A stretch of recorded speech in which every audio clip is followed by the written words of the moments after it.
A confirmation about the audio, please.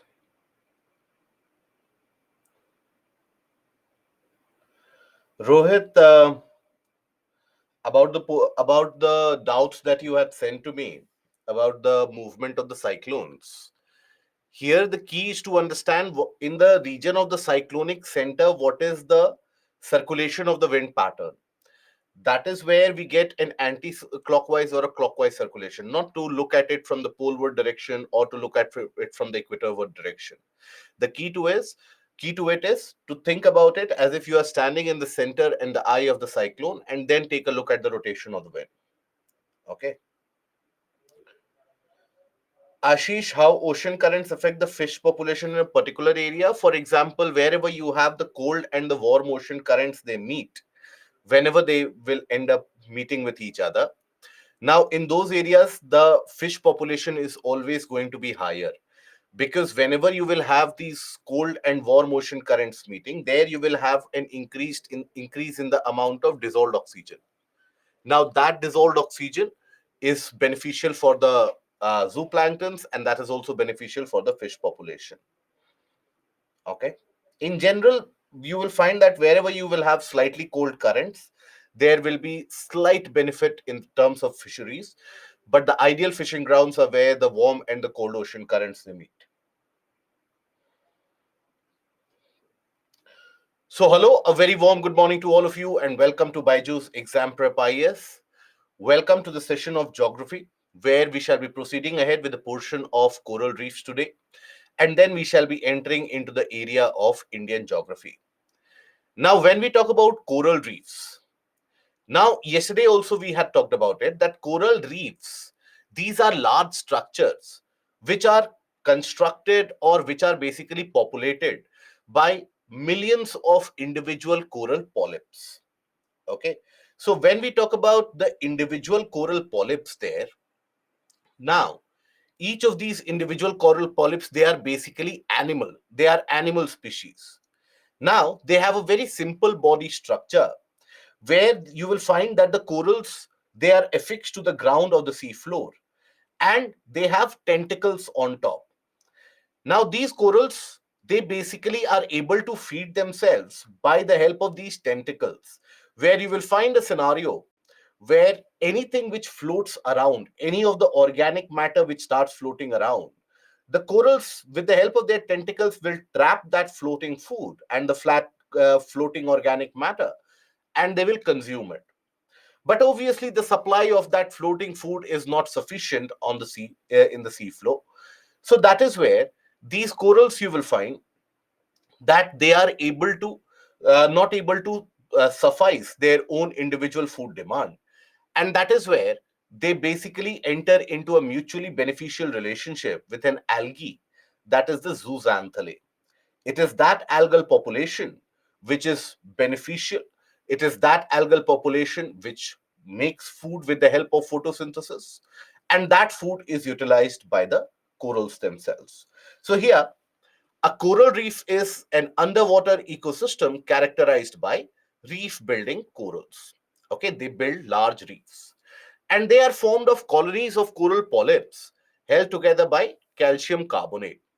Now, most of the coral reefs are built from stony corals whose polyps cluster in various groups. So, multiple of these polyps, they form a large reef-like structure, and we have seen that one of the largest such reef is actually the Great Barrier Reef of the northeastern coast of Australia. Now, here, if you observe the anatomy of these corals, this is what the anatomy looks like or appears to look like, where you will have the various different zooxanthellae which are associated at the tentacles of these corals and the body of these corals, right? So this zooxanthellae, that is the algae, so corals, warm water corals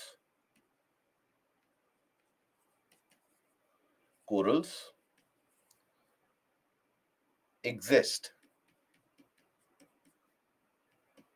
in a mutually beneficial relation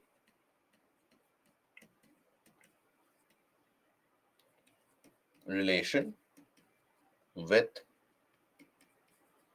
zooxanthellae.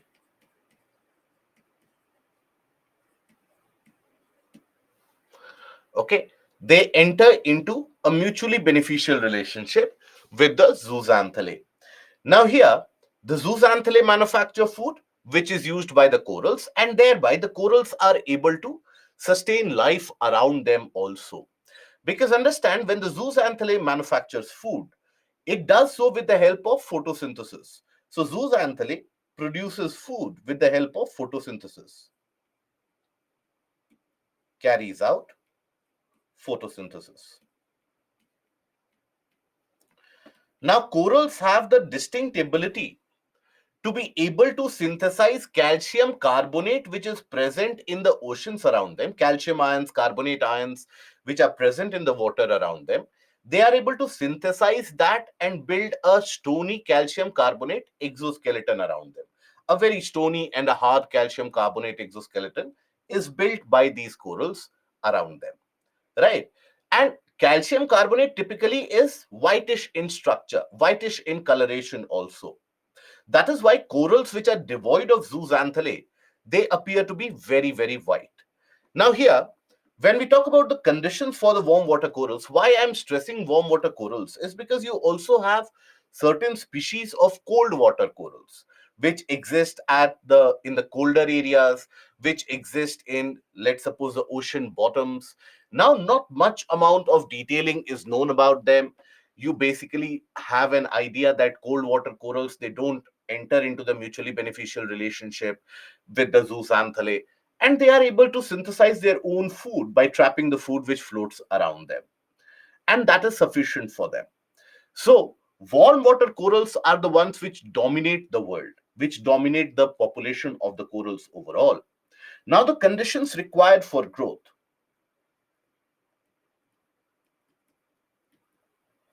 Conditions for growth.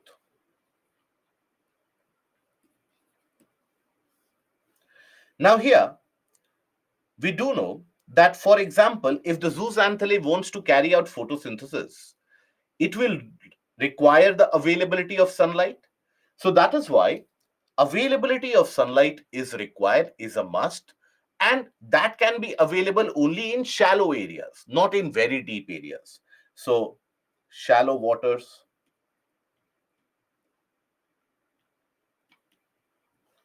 along shelves,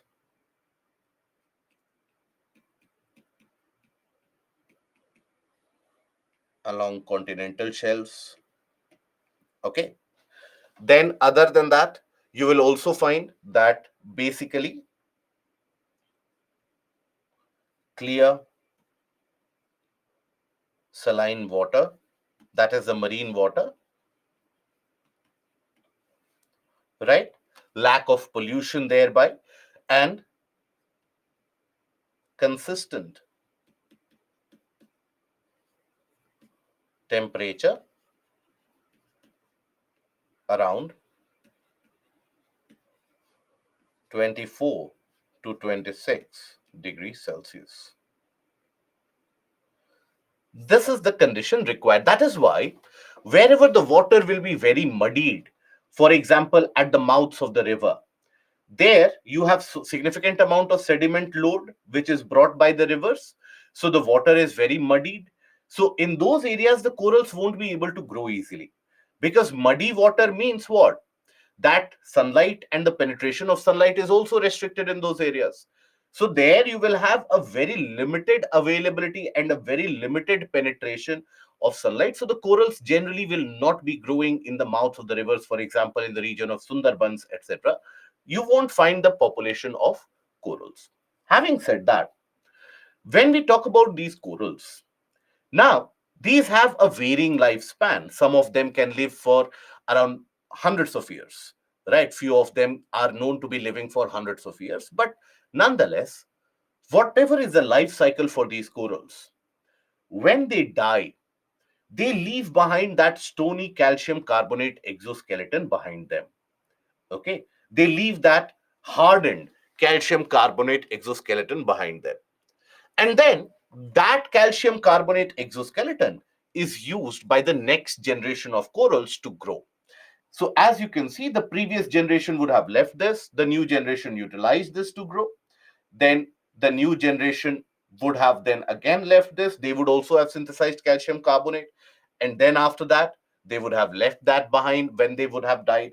The next generation would use the further one, and so on. That is how the corals keep on growing.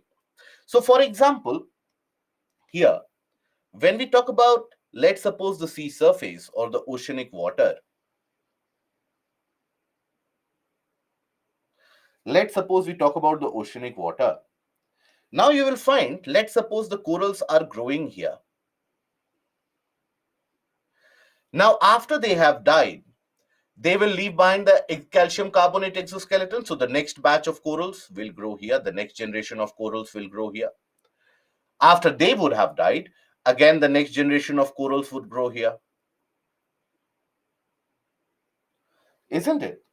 So like that, there is always a trail of that calcium carbonate exoskeleton which is left behind. Now, the moment they emerge out of water, they will die. Okay. The moment they start emerging out of water, they will die almost immediately, leaving behind that stony calcium carbonate rock-like structure. And that forms a kind of an island now, right? Because it is above water, surrounded by water from all sides. It will leave behind that calcium carbonate exoskeleton. Now, with the help of weathering action, the action of the sea wave erosion, etc., this will be converted into a kind of a white sand.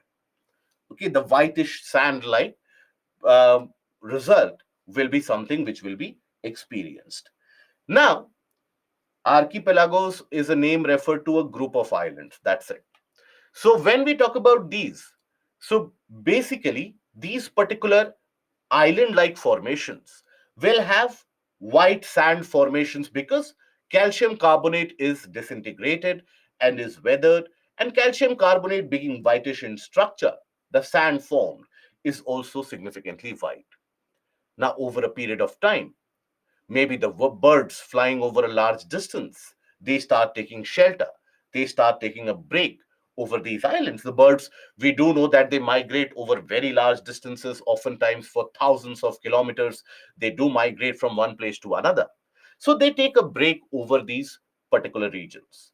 Sometimes they will be dropping the seeds of the fruits that they have been carrying along with them, and these seeds, they will basically grow into trees.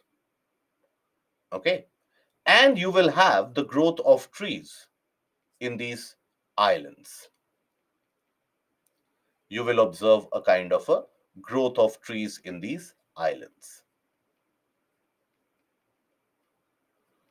Okay. Slowly and steadily, this will be populated. You will have mosses, lichens, leading to the existence of various different tree-like structure also along these coral islands. So that is how eventually many of the coral islands, they get created, slowly and steadily emerging out of the ground surface. Example, Maldives. Maldives is an example of these coral islands. Lakshadweep. Lakshadweep is an example of coral island. Okay. Similarly, in Andaman group of island also, you have few of the islands which are coral in origin, right? So that is how you have the formation of coral islands. Now, overall, if you take a look at the proportion of the various different types of corals, the proportion and the distribution of the various different types of corals, you will find large quantity of corals concentrated in areas around islands, large proportion of the corals. Why? Because if, let's suppose, there is an island-like structure, if suppose there is a kind of an island-like structure here where you have the presence of water, now you will find that it is across these margins where the corals will start growing, because that is where shallow water will be available, right? So that is where you will find majority of the corals to be in existence, and that is one of the reasons why you will find majority of the corals dominant in the region around Indonesia, Philippines, Australia, Solomon Islands, right? Malaysia. So in that Papua New Guinea, in these entire area, the population of corals is very high. So this is the region which is also what is known as the coral triangle. Coral triangle, where you will have high population of corals. So high population of corals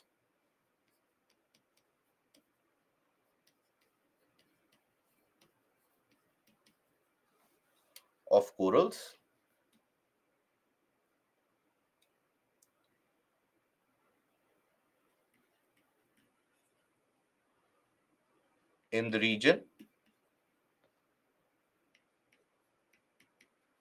around Indonesia, Malaysia, Philippines,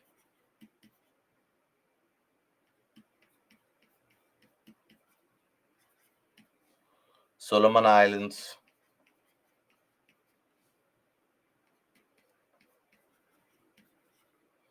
right? Around this Papua New Guinea.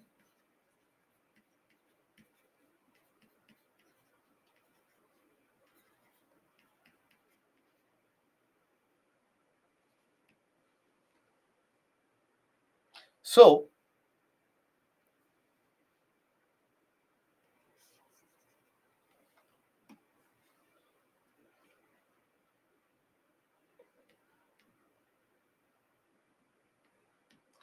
So in these areas, you will find a significantly north of Australia also. That is where you'll find significant amount of coral population. Why? Because it is in these areas that you will have a very predominant island groups, large amount of island groups. So the shallower regions which are available, which are suitable, ideal for the growth of the corals, that will be very high. That will be very, very significantly present in high concentration. Right. Otherwise, wherever shallower waters are present, look at the region around Caribbean, the Bahamas, the region around Jamaica, Trinidad, Tobago, the region around Red Sea, even around the Indian coastline, all the way from Lakshadweep, extending into the region of Maldives, even in the portions of Andaman groups. So even in the region around Mauritius, Madagascar, the wherever you will find shallow waters, the corals will start growing. Okay, and these are typically your warm water coral. So they will always be growing in the region of the continental shelf. They will always grow in conditions where you have clear saline water, and they will require a consistent temperature of 26 degrees, 24 to 26 degrees Celsius. Now, then we come across the concept of coral bleaching. What is coral bleaching? So as we have seen that corals themselves, they have a stony whitish calcium carbonate exoskeleton. So they will appear white, almost white. But then the zooxanthellae population or the zooxanthellae, the algae which populates it, that will provide the vivid coloration pattern to these corals. Now, let's suppose there is presence of an adverse condition, any of the adverse condition. Maybe there is a marine heat wave during which the sea surface temperature for a temporary duration can rise by 3 to 4 degrees Celsius. Maybe there is a condition where we talk about, let's suppose, the presence of pollution in the marine water, oil spill in the marine water, spread of diseases in the marine water, unsustainable fishing activities which uproots the corals. So all these activities, when they are carried out, the zooxanthellae population is adversely affected. Their productivity goes down. And if the conditions are very hostile around them, the zooxanthellae population simply moves away from the coral structure, simply moves away, or they start dying. Now, a coral without zooxanthellae is not able or will not be able to survive significantly. I'm talking about warm water corals. Cold water corals, they have developed a system by which they can exist without the zooxanthellae, and their metabolism rate is slow, and they will be found in the depths where the sunlight cannot be reaching. So that is why when we talk about warm water corals, they cannot survive without the zooxanthellae. As soon as the zooxanthellae population leaves, the coral appears to be bright whitish structure without zooxanthellae. And this whitening is what is known as coral bleaching. Just like bleaching activities that you carry out, right? When you have any of the linen which is very dirty and you have to whiten it, you basically send it for bleaching, and bleaching basically whitens any of the linen sheets that you have. So similarly, that is the term used here, coral bleaching, because the coral becomes whitish. Now in this condition, the coral is unable to sustain itself because of lack of food, and that is when the corals, they start dying. When the corals die, the implications are quite manifold. When these corals die, at that point of time, you will find basically that they are unable to supply oxygen anymore because no zooxanthellae. They are unable to provide shelter to the fishes and other species because there is a lack of food. So the larger marine biodiversity takes a massive hit because of the death of these particular corals. So here, the conditions which cause bleaching basically. So when coral polyps lose their symbiotic algae, which is the zooxanthellae, without that is the condition known as coral bleaching. Without it, the living tissues are nearly transparent. Stony skeleton can be seen, and it is what is known as coral bleaching. So, why it happens, or conditions leading to it? Bleaching. So, sudden change in sea temperature,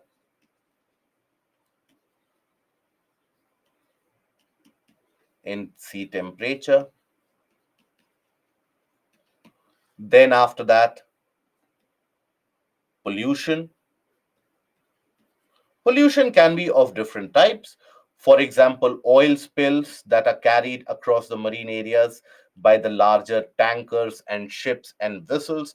And it can also be in the form of solid waste dumping.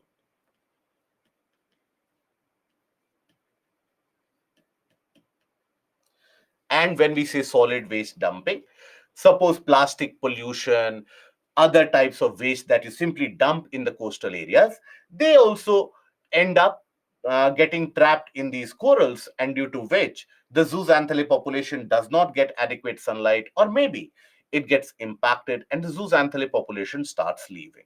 Then you also have the occurrence of diseases. Certain kinds of fungal and bacterial diseases can impact the algal population, they can kill the algal population.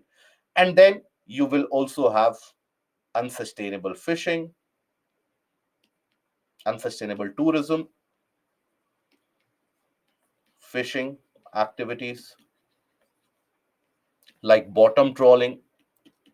Bottom trawling, I hope we are aware, is a fishing methodology where you basically have a hardened net and you rub the net against the sea floor, so that the aim is to catch all the various different species and organisms which are hiding at the sea floor. So while you are able to catch the fish in that area, but you muddy the water so much that the coral bleaching happens, or many of the times even these corals are uprooted due to the force of that fishing net. So that is where there is a long-term damage in the marine ecosystem. Having said that, if let's suppose the conditions are temporary, these harsh conditions are temporary in the sense, let's suppose, for example, the conditions revert back within 30 to 40 days, the zooxanthellae population might come back to repopulate the corals. But if the conditions persist longer, the zooxanthellae population never come back. And that is when the corals, they start dying. So coral bleaching eventually leads to the mortality of the corals or the death of the corals. And that can impact availability of food, shelter, and also dissolved oceanic oxygen, which is very much essential for the species also. So these are the conditions and the factors of coral bleaching. You will study about it in significant detail in the portion of environment ecology. Now, these corals, as I told you, will grow in the shallower areas. But where they are to be found, based upon that, You have the classification of corals into fringing reefs, into barrier reefs, and into atolls, depending upon where you will find the corals to be growing. Now, here, for a brief moment, I want you to associate with the conditions or the concepts of geomorphology that we have studied, where we basically have studied that an island can get created due to volcanic eruptions. There will be a rise of land, right? A new land emerges over the sea surface, creating a kind of an island like structure. But that land can also go down, isn't it? Is always upliftment and also subsidence of the landmass, which is caused. And that is caused because of endogenic forces. I hope we remember the type of endogenic forces. What are, I hope we remember which kind of endogenic force I am talking about, which can lead to upliftment and subsidence of the landmass. Which endogenic force am I talking about? Which endogenic process am I talking about?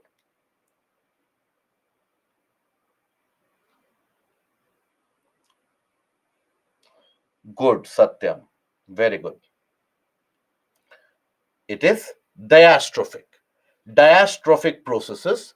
Basically, that diastrophic process is again divided into two parts. You have the epeirogenic movement and also orogenic. So it is due to diastrophic forces where the land can get pushed up, the land can basically sink down as well. Right? So it can happen that a land gets created and eventually it starts subsiding. So in the shallower areas, that is where you will find the growth of these corals. Okay, very good, Satyam. Beautiful. Good to know that you are able to recall these. Nice. So here, for example, if you have an island or a new island which gets created, let's suppose a new island gets created. Now, on the fringes of it, that is on the border of it, in the shallower areas.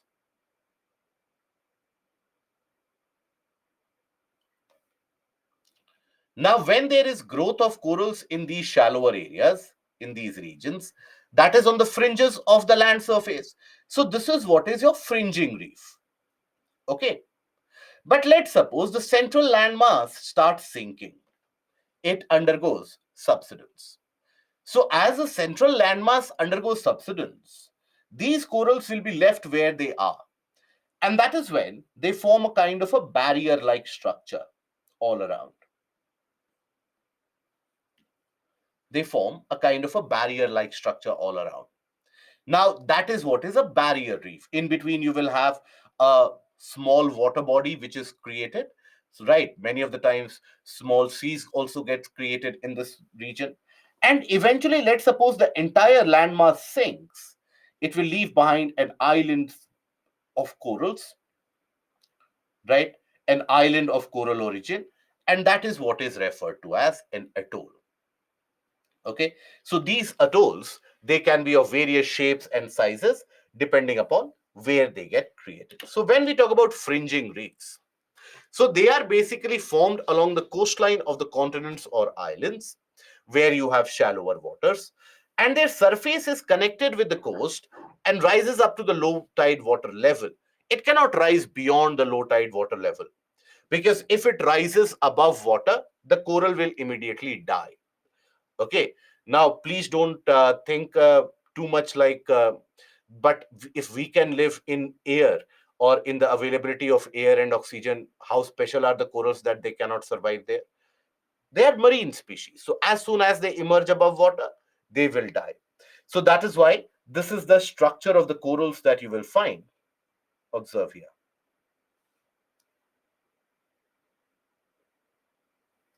Okay, this is the structure that you will find in these case of corals.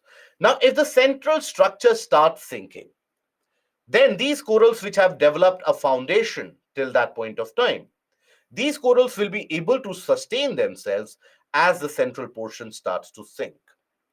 And that is what creates a kind of a barrier like structure. So these are situated away from the coast, where the central portion, observe, has sunk down a little bit, and you have the presence of these corals, which would also have formed an island like structure by that point of time.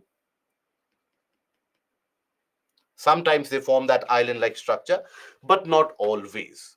So, this is the barrier reef. So, here, basically, you will observe these are situated away from the coast, and in between the coast and the reef, there's a relatively wide and deep lagoon or a water body, and the reef is known as the barrier reef. Now, always you will find that the outer portion, this is where the water will be very deep, very deep waters. And here you will find the presence of shallower waters.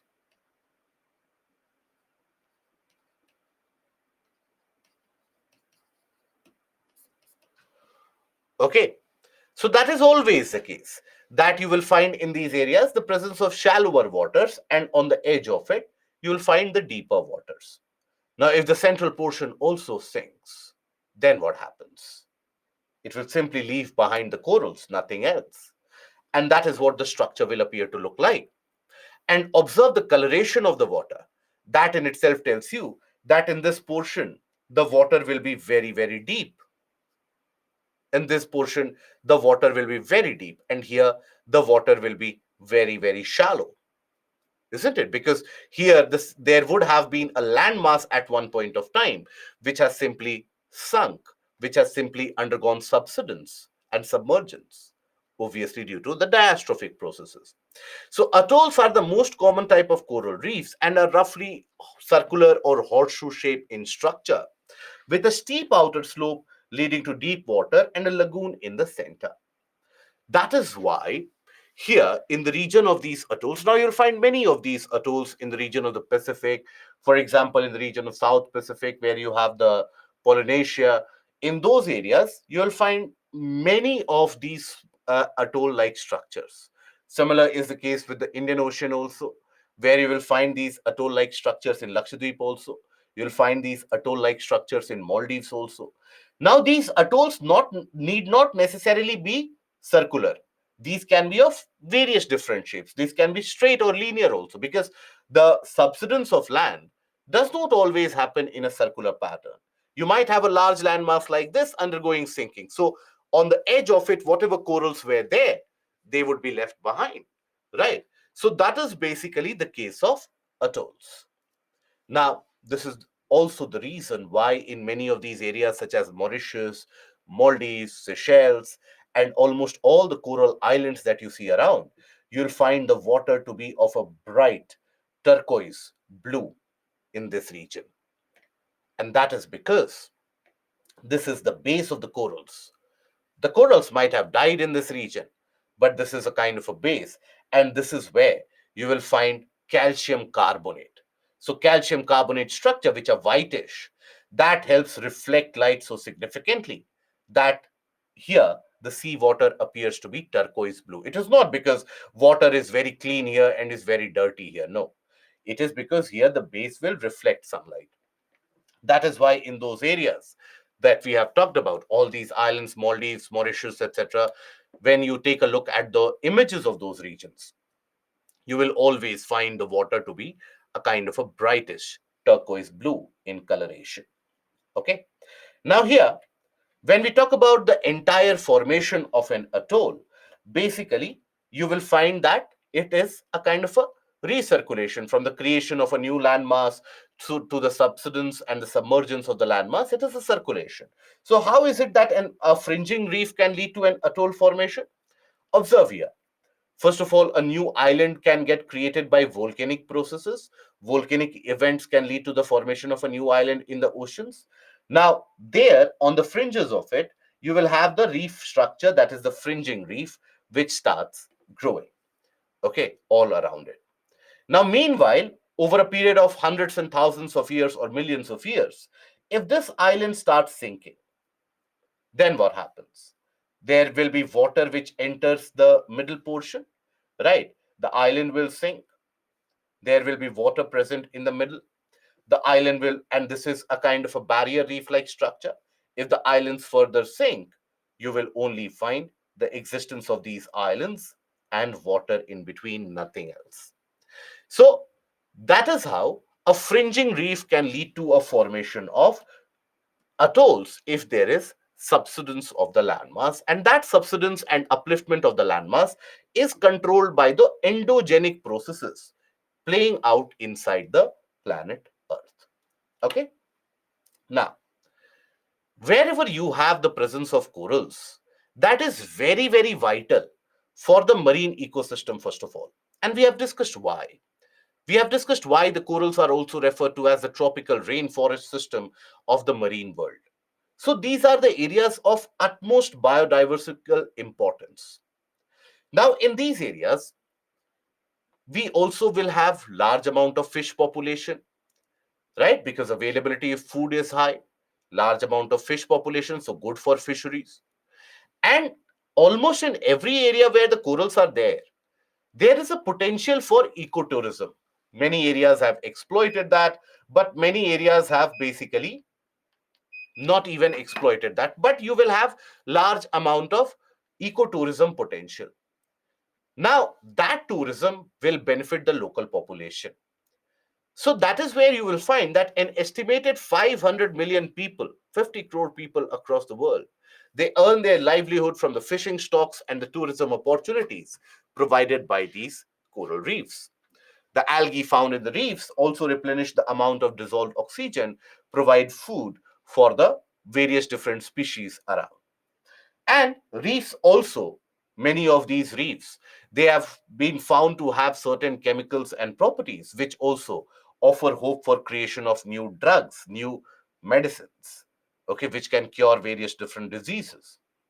And when you have the presence of these corals across a coastline, let's suppose here you have a coastline, okay, here you have water.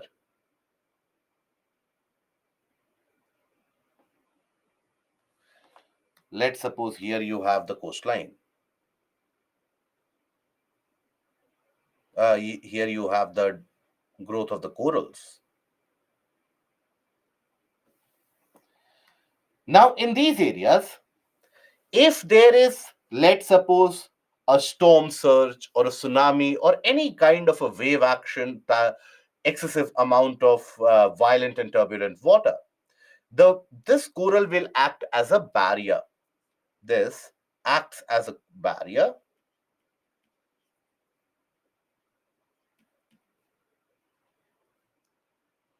as a barrier,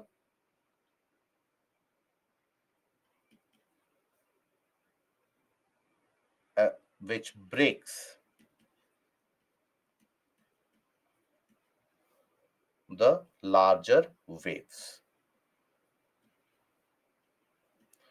And they are able to protect the coastline against effects of cyclones, sometimes tsunamis, hurricanes, etc. That is where the corals provide a kind of a buffer zone and the coast remains unimpacted. So their benefits are quite significant. From the marine biodiversity perspective, they are important in order to consume the carbon dioxide, produce oxygen, they produce food in that area, they provide shelter for the fisheries in that area, and also from the anthropogenic perspective, they help in ecotourism. They also provide sustenance for a large amount of population in that area and drug development also. So these are the various different benefits associated. Now, that brings us to the end of the portion of these coral reefs. And now we come to the portion of Indian geography. Shyam, we have already talked about the sinking island is because of the diastrophic forces. You have the upliftment and the subsidence of the landmass, which does happen. If you recall, sometime in the past life, we had studied about the portion of the endogenic and exogenic forces. There, we had studied about the rise and the fall of the land masses also because of the endogenic forces. So, that is why the land subsides. Why only warm water corals build islands? Basically, when you have warm water corals, they are the ones which are appearing closer to the surface. So they are the ones which will grow above the tide line, low tide line, high tide line, and that is where the islands will be formed. When we talk about the cold water corals, they are found at significant depth, greater depth, many of the times in aphotic zone. So there you won't have that growth to the level or to form the islands. And Um Chandrajyoti, Shyam, then Ruchita. In neap tide, how high tide is lower than normal? Because the lunar tidal bulge cancels out the solar tidal bulge. They cancel out each other. In the spring tide, both of them they add on to each other. That is why they are higher than normal. And can we observe corals in all continental shelves? Yes, almost in all of them. And if it comes over the sea surface, it will die. Ravindra Babu, as today is World Soil Day, can we expect a question? No, because World Soil Day happens every year. World Environment Day happens every year, right? So it is not based upon these days that questions are asked. Vishwas, corals are present in the ring of fire when volcano erupted. If you have molten materials flowing over that, they will die. But then after the volcanoes have basically subsided, they have cooled down, that is when the corals will grow. We have talked about how the coral islands are formed, Kuraku. Kindly take a look at the recordings if possible. How calcium carbonate helps to grow trees. What? Who told you calcium carbonate helps to grow trees?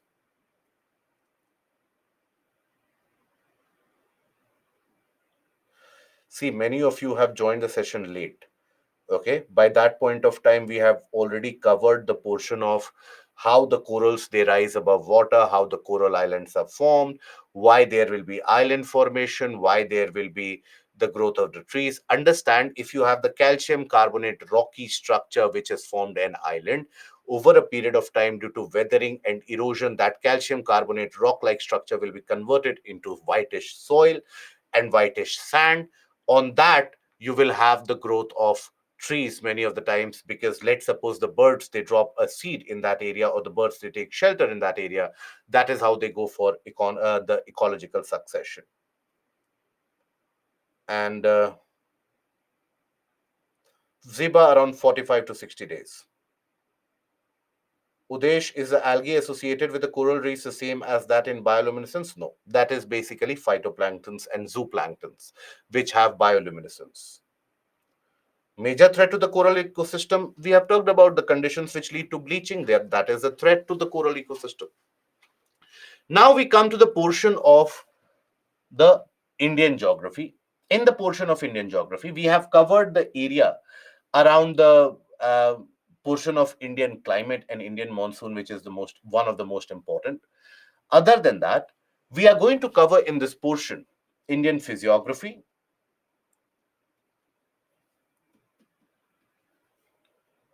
physiography. We are going to cover drainage systems and rivers,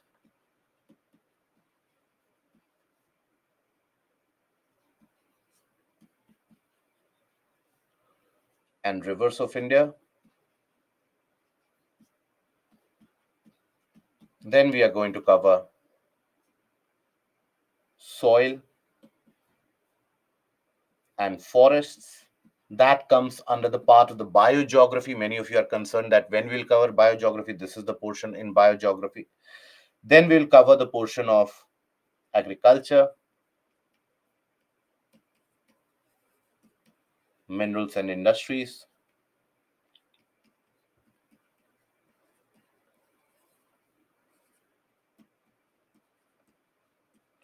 This comes under the part of economic geography. Okay. I understand many of you are not aware what is economic, human, and biogeography, but you're concerned about it. So, this is the portion under economic geography which we shall be covering. And then we shall be covering the basics of population and settlement.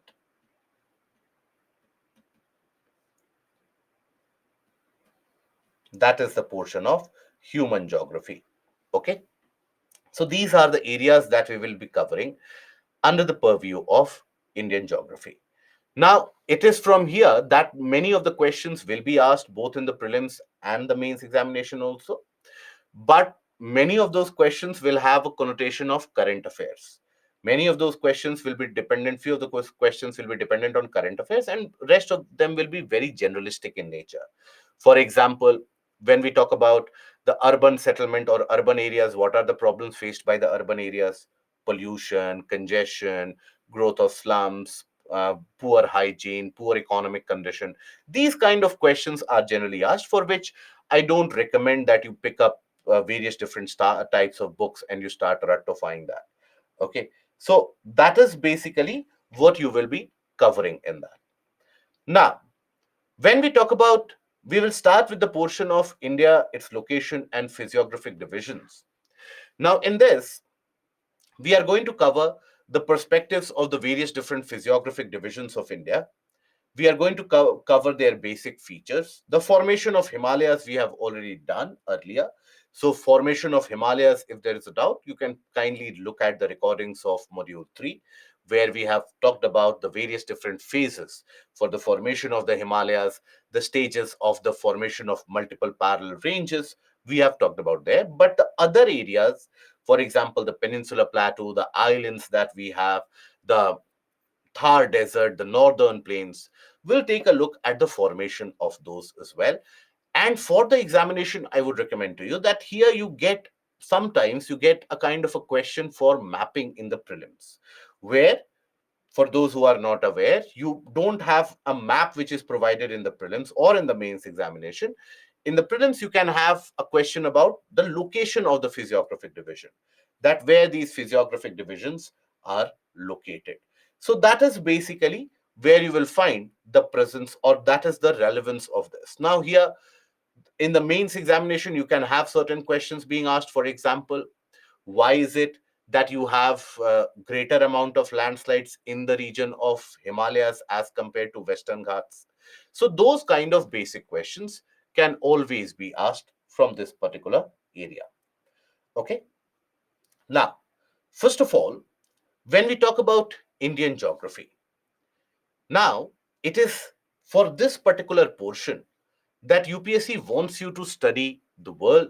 It is for this particular portion that UPSC wants you to study the physical geography, because your understanding of geomorphology, your understanding of the climate around, that is very, very essential to understand the details of India. Right. Now, for quite a significantly long period of time, there was a kind of a saying, there was a kind of an understood principle in the geographical world, that if you want to study the world, study India first, because here you will find lot of variations, every kind of diversity you find here, be it from the cold desert areas of the region of Ladakh to the hottest and the warmer deserts in the region of Rajasthan, be it from the snow-capped peaks in the north and the east to the presence of dense forest in the region of Western Ghats and even in northeastern area, be it the high plateau structures composed of volcanic rocks to the most fertile sedimentary plain along the entirety of the world in the northern plains, the islands, volcanic and in origin, and corals. All of that diversity you find in the region of India. That is the reason why we experience a varied kind of vegetation, conditions of climate. They vary from one region of the country to the other. This is the reason why you will also find that in shorter distance, the diversity is so significant that the food habits change. If you travel from north to south, east to west, every few hundred kilometers, you will find that the food habits, the dietary patterns, they change. You'll find that the clothing patterns, they change. The language and the dialect definitely changes. The various different cultures which are in existence, they have always lived in that area for a long period of time, right? So this is also what has always been known as the melting pot of civilizations, where various different civilizations have come and they have made this land their own. And this has gone on for thousands of years. So this is a land of utmost geophysical diversity, which brings about the cultural and social diversity that we see around us. This is the reason why, one of the reasons why India is also known as the subcontinent. You will not find the term subcontinent used in China. You will not find the term subcontinent used in other countries, but in India, you have the term subcontinent. Why? Because of that diversity of various different kinds, geophysical characteristics, cuisine, culture, dietary patterns, language, belief, faith system, everything changes. Everything varies from one region to another. So that is one of the reasons why India is known as the subcontinent. And it has been a land of abundance for a very long period of time. India has always been a land of abundance. Rarely will you find in the history of the country, rarely will you find a condition where people from this particular land have gone outward or seeking the control of land somewhere outwards, right? Most of the people, north to south, east to west, they have always been content in their region because the food availability has been ensured throughout the year. Some or the other crops, some or the other fruits, they will be growing throughout the year. So if you have abundance of food, if you have abundance of money which is supplied due to that, you don't require the or you don't feel the necessity of capturing and going for a conquest of new land, do you? So that is why you'll always find that we have never been the aggressors, barring some portions of our Indian history, where basically you had the mighty Chola Empire. That mighty Chola Empire basically spread its wings and basically brought many areas in South Asia under its control, brought the region of Sri Lanka under its control. So, those are one of the few evidences, the rare few evidences where Indian kingdoms have actually tried to bring newer areas within their fold. So that is basically the abundance and the specialty of this particular country. And that is something we need to study. And that is what UPSC wants you to do. So, with that perspective, we will be initiating the discussion of location and physiographic divisions. So, first of all, when we take a look at the location of the country, India as a country is located in the northern hemisphere. Now, here you'll find that it is surrounded by warmer waters from all three sides. And its location provides it with a significant amount of advantage.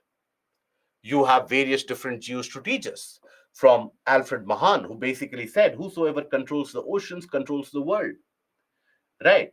In the portion, those of you who are studying the portion of optional geography, you will study about the various theories of the in the concept of geography. You have the theories which have been propounded for more than 100 years now, which tell the countries that if you have control, and which talk about the behavior of the countries and the mighty kingdoms, that all the countries, they want access to warmer waters. Because if you have access to warmer waters, unhindered access to warmer waters, you can ensure trade activities going there unhindered throughout the year. India has benefited from that significantly in the past. If you observe the eastern and rather the western coastline, the western coastline holds evidences of our trade route with the Romans, the mighty Roman Empire. They were at one point of time, and it is a written record. It is not a matter of folklore or it is not a matter of make believe. The ancient Roman Empire was quite significantly worried about the wealth outflow that happened to India, because India has also been rich in gems, gemstones, very fine uh, handicraft work, and so on. And all these would be exported to the region in the Roman Empire. And the Roman Empire had nothing to give, which India did not have. So the Romans virtually had to fill their ships with the gold coins in order to basically fulfill that trade obligation. And Ptolemy, one of whose writings, the Ptolemy Senior's writings, which tell us about the Roman Empire, he has mentioned it about the outflow trade to India, which can deplete the Roman coffers. So that is where you find the port towns across the western part of the country. And no other country, for that matter, has got an ocean belonging to its name, right? India proudly sits atop the Indian Ocean. Now, this tells you about the importance of this particular landmass. Take a look at the activities for the case of 1800s, 1700s, and as late as the 20th century in the case of Russia.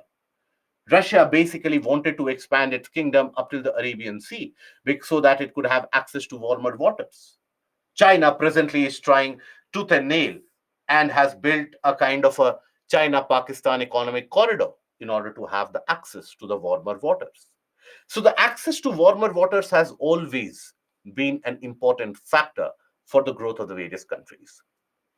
But nonetheless, India sitting atop the Indian Ocean, majority of the trade in the coming decades is going to move through the region of Indian Ocean.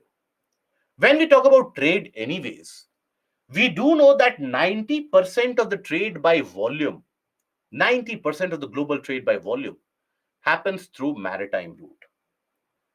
And significant importance of Indian Ocean is going to rise in the coming days. That is where the world is now focusing upon the region of Indian Ocean. Now, as you had the ex-Moldavian president who basically made a comment around a couple of decades back that the 1800s was the century of the Atlantic. The 1900s was the century of the Pacific. And the 21st century would be the century of the Indian Ocean. Means in the 19th century or the 1800s, because of trade and the development happened of the countries across the region of Atlantic. In the 20th century, you had the development of countries happening across the region of Pacific. And the 21st century is going to witness the growth of countries in the region of Indian Ocean. And that is where India sitting atop the Indian Ocean is in a perfect place, is in a perfect time to utilize this benefit. In fact, we are fortunate enough to be living in that phase where over the next few decades, right, regardless of whichever political party, regardless of whatever political dispensation is in power, over the next few decades, we are going to witness the rise or the reclamation of India back in terms of the global importance and global relevance. Now, its location across the Indian Ocean provides it with an advantage strategically also. For example, here in the region of, if you take a look at the maritime trade, majority of the maritime trade in the Indian Ocean moves through this area.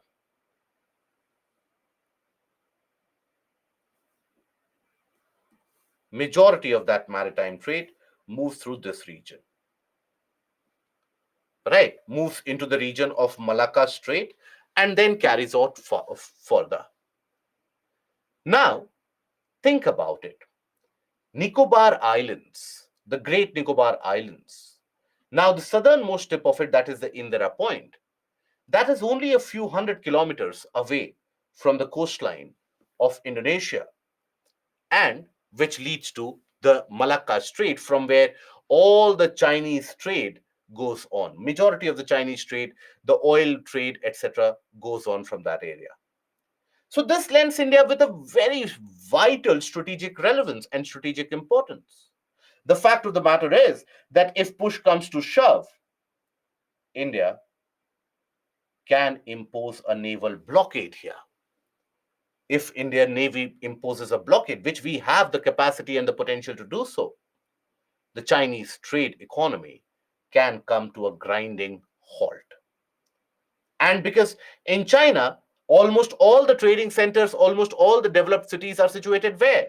Almost the entirety of the population, large amount of population is situated across the eastern coast of China, right? So that is where all the trade is happening. India can basically block that.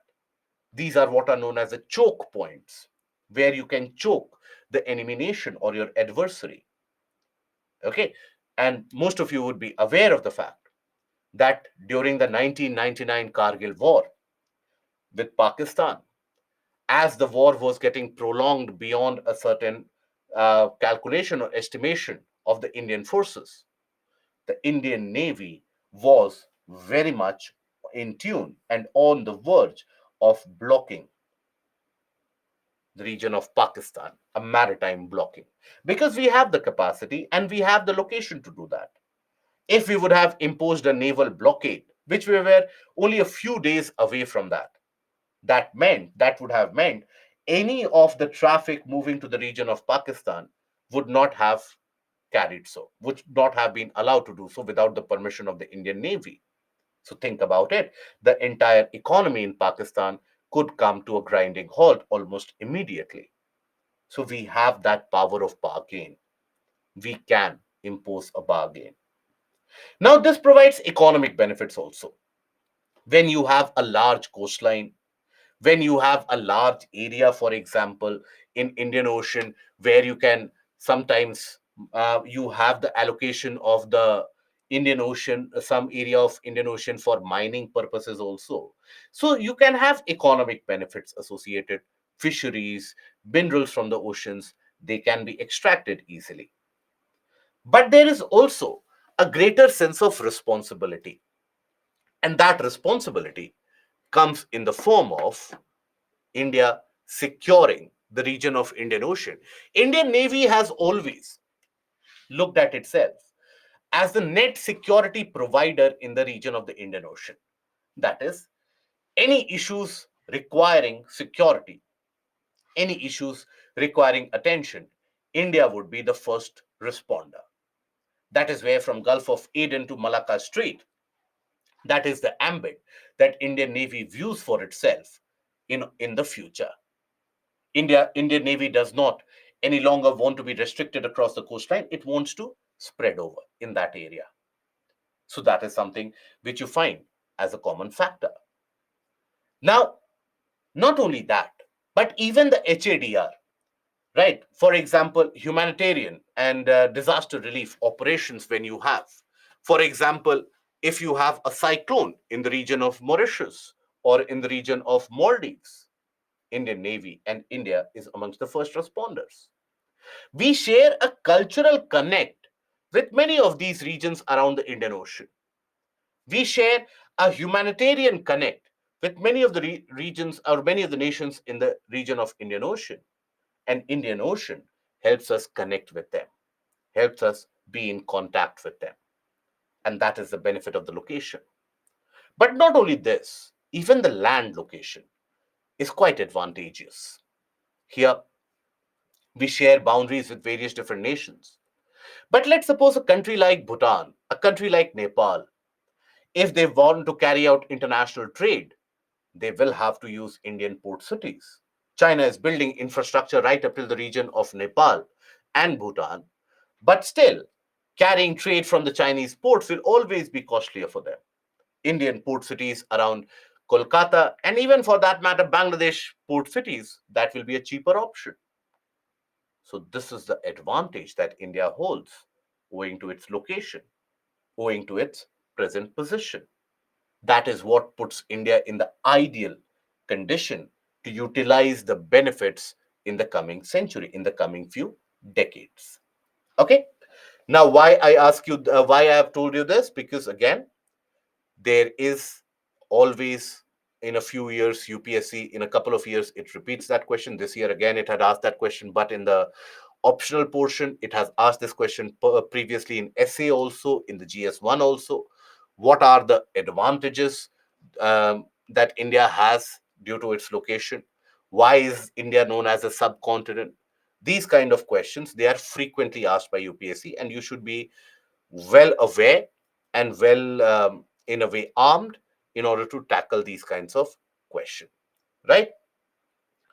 Thailand is proposing alternate route to China from its southern part. Yes, by building the uh, kind of from the region of Isthmus of Kra, building a kind of a canal in that area, just like a Suez Canal. Fair enough. Even after that, the ships have to pass through here only. That is where it is a very vital choke point. That is why China wants to access Indian Ocean from the other area. Okay, from the region of Arabian Sea. That is why China wants to diversify its trade route. But they always have the threat that Malacca Strait can be blocked by none other than the Indian Navy, right? And this is the reason why we have managed to bolster our defense in the region of uh, Andaman Nicobar. Andaman Nicobar is the only region, I hope you are aware of this. Andaman Nicobar is the only area where we have the joint theater commands, something that the country has been trying significantly hard to implement it across the entirety of the nation. Joint Theater Command means the armed force, the army, the navy, and the air force, all of them, they report to one head. Presently, what is the condition? Army reports to a head who is from army, navy reports to a head which is from navy, air force reports to a head which is in air force. So you have divergence and operational difficulties. In Andaman, we have ensured the presence of a joint theater command in order to ensure efficiency in terms of our defensive and offensive capability. That is why we have been trying so very hard to develop the defense forces and the defense infrastructure in the region of Great Nicobar. It is a different matter altogether that Great Nicobar project has run into various difficulties due to the environmental clearances and various different protests which have been taking place, that Great Nicobar should not be developed into a defense hub. So, but there is always that ambition to develop that. Okay. Now, that is basically the aspect of the location and its benefit. Now, India shares a very long territorial boundary and a long maritime boundary also, right? Including the islands, etc. We have more than 7,000 kilometer plus of a coastline. Now, we have territorial neighbors, right? From Myanmar, Bangladesh, Bhutan, China, Nepal, Afghanistan, and also Pakistan. Afghanistan is also our neighbor if you think about it. If you look at this particular area, India shares a boundary with Afghanistan. It is very narrow though, but India does share a boundary. It is a different matter that this particular portion now comes into the region of Pakistan occupied Kashmir, right? That is what comes under the portion of Pakistan occupied Kashmir, but it is our own land. We consider it to our own land. The parliament considers it to be our own land. The nation considers to be it bit as a part of our own land. The constitution considers it to be a part of our land. So that is why we consider Afghans as our natural neighbors, something that our western neighbor of Pakistan can never digest. This is one of the arguments that India has been putting forward in all the global dialogues and discourses, that we are a natural neighbor of Afghanistan. But Pakistan always denies that. That no, which land you are talking about for bordering Afghanistan, that is our land. That is under our control. So that is where the global tussles and tiffs they continue to carry on. So this is basically the advantage that India has. Now, India shares its longest boundary with Bangladesh. That is where it shares its longest boundary. And the shortest boundary is shared with Afghanistan. Okay. Almost all the states across the country, they share an international boundary other than a few. For example, if you consider Haryana, it does not have any international boundary. If you consider the region of Delhi, no international boundary. Jharkhand, no international boundary. Madhya Pradesh, no international boundary. Chhattisgarh, no international boundary. And even Telangana, for that matter, has got no international boundary. Other than that, all the states, they share an international boundary. Okay, maritime or territorial international boundary, they share with them. Now, after this, if we take a look at it, so India lies entirely in the northern hemisphere. It lies between 8 degree 4 minutes north and around 37 degrees 6 minutes north. That is the extent, north-south extent. Having said that, the southernmost point of India, this is basically about the mainland of the country that you talk about. This starts from 8 degree 4 minutes north.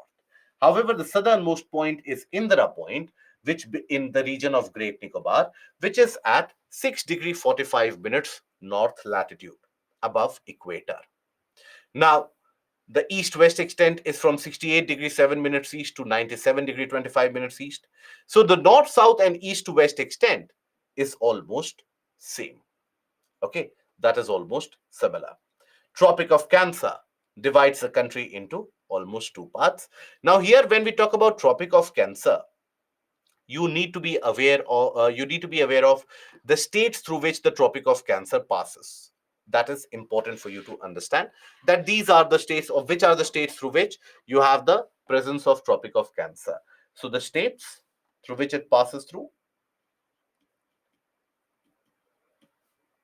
which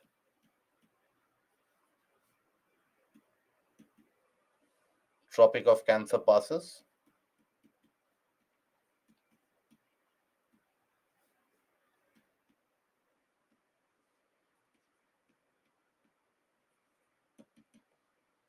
You have Gujarat, you have Rajasthan, you have Madhya Pradesh, Chhattisgarh, Jharkhand, then you have West Bengal, then you have Tripura, then you have Mizoram. Okay, these are the states basically where the Tropic of Cancer does pass through. Okay, now here this is the north, south, east, west extent of the country. So north, south, and east to west extent is almost similar. North south extent is basically around 3214 kilometer, and east west extent is basically around 2933 kilometer. Now, the Indian Standard Time, the meridian which is used for following the Indian Standard Time, we do know that Indian Standard Time is as per the global time or the international reference time. We do know that Indian Standard Time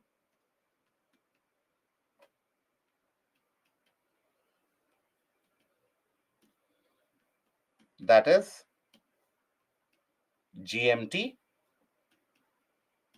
plus 5.5 hours. So ahead of GMT.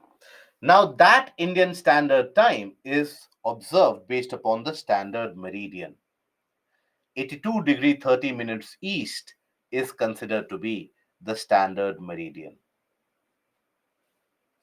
So the Tropic of Cancer and the standard meridian, it basically meets in the region of Chhattisgarh. That is where in the region of Chhattisgarh you have the crisscross of Tropic of Cancer and the standard meridian. That is kind of, again, a trivia kind of a question which can always be expected, right? Now, here, the standard meridian, as you can see, it also passes through 5 states. Which are the 5 states? Uttar Pradesh, around the region of Mirzapur, that you would have heard about with the name you would have heard about with the TV series, which became very prominent. It touches the border of Madhya Pradesh, moves through Chhattisgarh, Odisha, and also the parts of Andhra Pradesh. That is where the standard meridian passes through. So you have two such states where both standard meridian and Tropic of Cancer passes through. Which are those two states? Madhya Pradesh and Chhattisgarh. These are the states where both Tropic of Cancer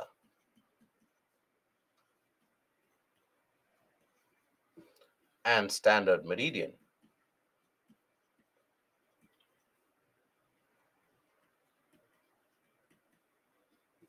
passes through. Okay.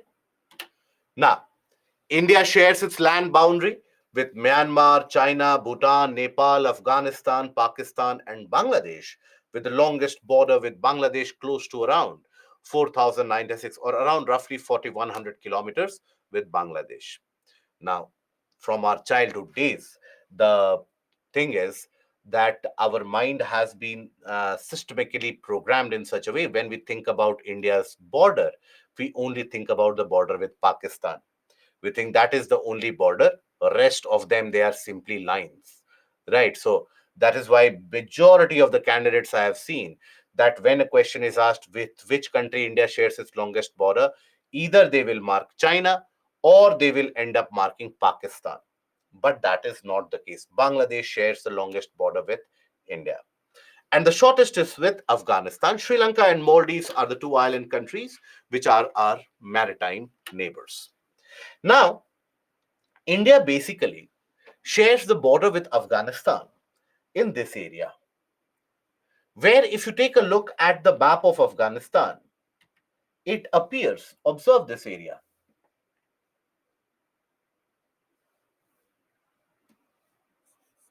If you observe this region,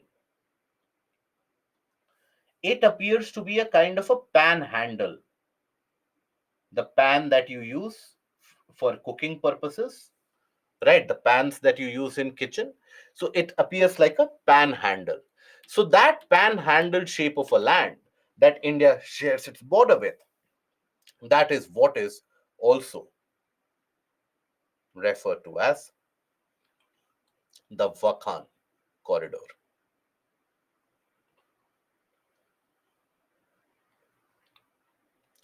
This is your portion of Afghanistan, which is also known as the Wakhan corridor. Wakhan corridor, by the way, has been very important historically. Very, very important. Because to the north, to the south, everywhere, you'll find very lofty mountains. Wakhan corridor in itself will be at a height of close to around a couple of thousand meters above sea level. But Wakhan corridor provides a passage from east to west. That is where the ancient travelers and traders in the Middle Ages, they would use this passage of Wakhan corridor in order to move to the region of China. You would have heard and read about the very famous Venetian traveler Marco Polo, right? Marco Polo lived in India also for a considerable amount of time while he was returning from China. So when Marco Polo was actually going to China, to the court of the Mongol king Kublai Khan, right? You would have read about Kublai Khan also, as when you would have read about the Tughlaqs, the Muhammad bin Tughlaq, and you would have studied about token currency. Kublai Khan was the one who had initially started the token currency. So Kublai Khan was a power in his own, the Mongol king. Now, when Marco Polo was going to or the entire trader group would go to the region or the kingdom of Mongols and in China, they would have to cross through the Wakhan corridor. Even today, Wakhan corridor provides that geostrategic importance because you cannot have people moving from the region of the Karakoram or the region above that. You have people moving through the region of Wakhan corridor. Now, China in 1950s itself, in the late 1950s itself, China had built a highway passing through this area.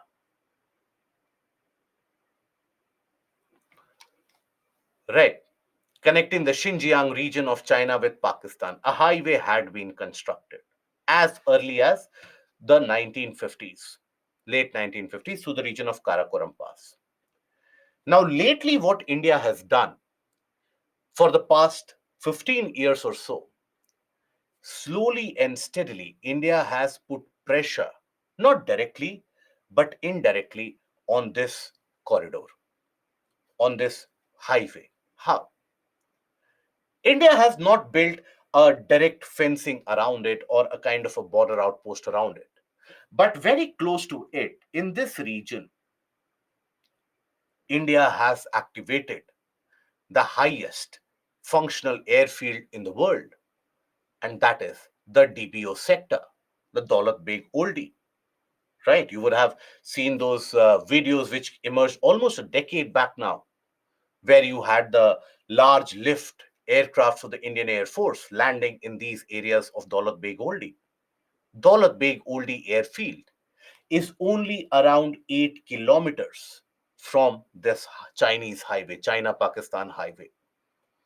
We should never have allowed the construction of this highway, but nonetheless, it is there. So now we can basically put pressure on that with the help of that DBO airfield.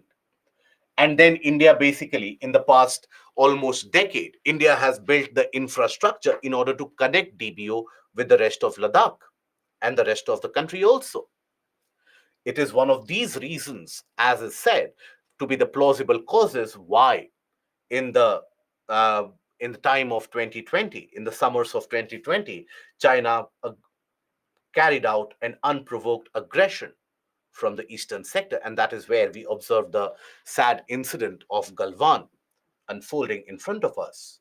But that is largely because India has started building that infrastructure and putting the pressure on China by building infrastructure across this entirety of the area. So, what now China is thinking about and what China is planning about is development of a kind of a passage through the Wakhan corridor into Pakistan, through the Wakhan corridor into Pakistan, so that it can access the Arabian Sea. Okay, so this is your Wakhan corridor. It is not Daulat Beg, it is DBO sector. DBO, Daulat Beg Oldie.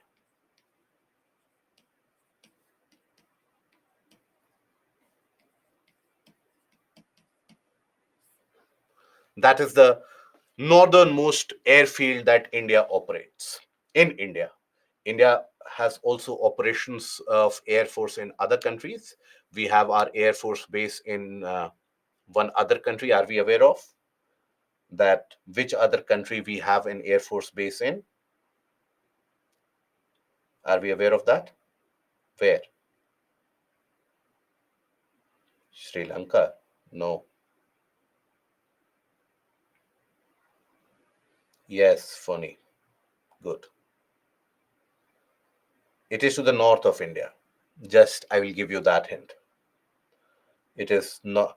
Andaman is in India, my dear friend. Andaman, if India operates an air force base in Andaman, that is in India. I'm telling you, other than India. Yes, in the region of Tajikistan. We have an air force base in the region of Tajikistan. So that is where it also lends a kind of a strategic advantage to us when it comes to dealing with the geostrategic emergencies in the northern sector. In fact, one of the bigger conspiracy theories which floated around at the time of the Balakot strike was the fact that the aircrafts could have come from Tajikistan. It was only when India issued a statement that no, the aircrafts flew all the way from Gwalior, that is when it was cleared up. But for a long period of time, there were rumors flying. So we have an air force base even in that area. So that is basically about India's location, geostrategic and geopolitical importance. Now we come to the portion of physiography. Now, what is physiography? When we say physiography, physiography of an area is the outcome, is the product of its structure, process, and development. That is the topographical variation that you find in any area. Now, India can be divided from the north to the south to the east to the west into various different physiographical divisions based on their features. In the north, spanning from the northeastern part all the way to the northwestern part, all the way to the east, we have the mighty mountains, that is the Himalayas. And then we have the eastern part or the eastern connotation of it also in the presence of the hills in the northeastern state. Then you have the very fertile northern plains spreading all the way from the region around Punjab, Haryana, all the way till the region of Assam and Brahmaputra plains. Then we have one of the oldest land structures across the planet Earth, that is the Peninsula Plateau, which is very, very old, billions of years old. Then the Thar Desert, which was not always a desert, has been formed as a desert very recently. Then the coastal plains, the fertile coastal plains that we have across the eastern part and the narrow coastline across the west. And then the islands.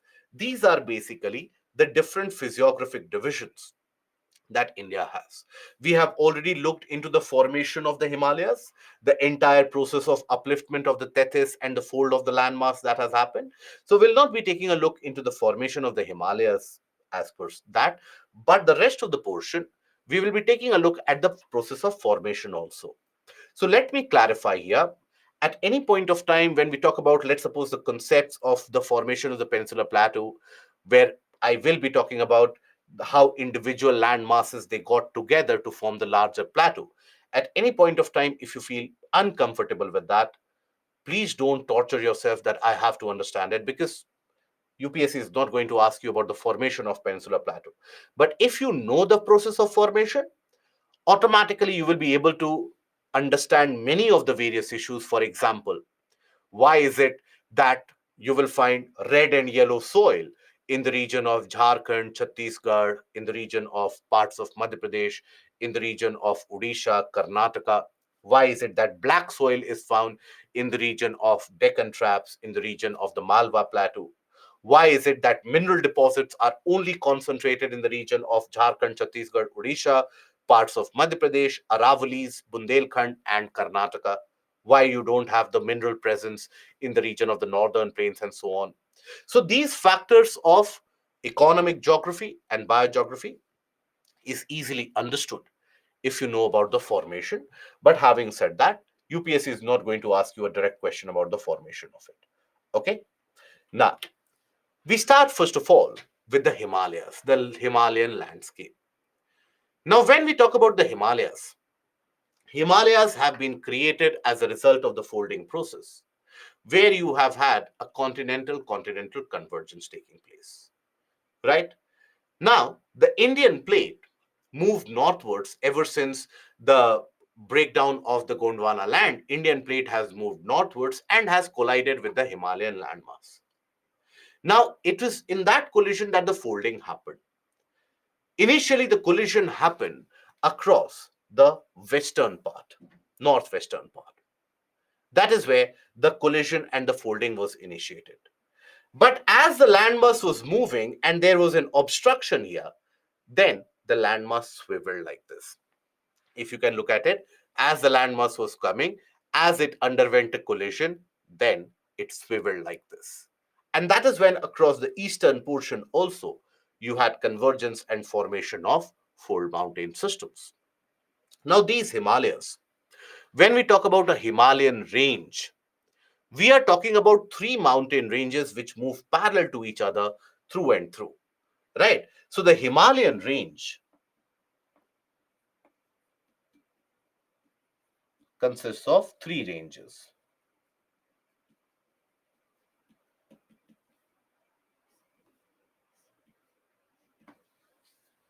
It consists of three ranges. First range is Himadri or the Great Himalayas, which is also known as the Inner Himalayas.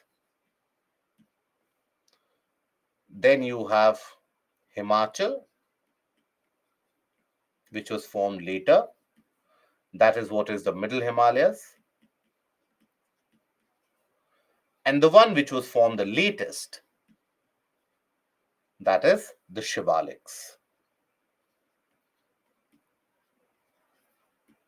They are also known as the Outer Himalayas.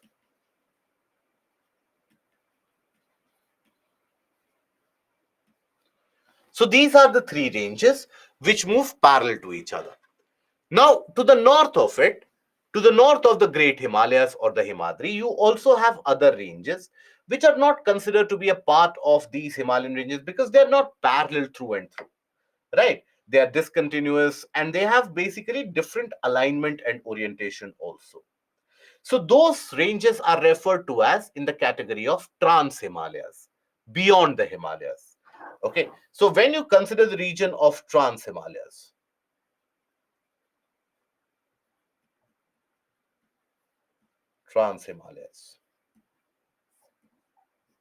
basically we are talking about Karakoram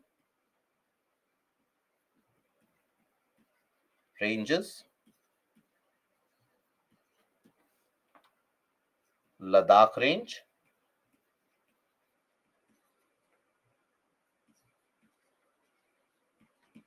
Zanskar range,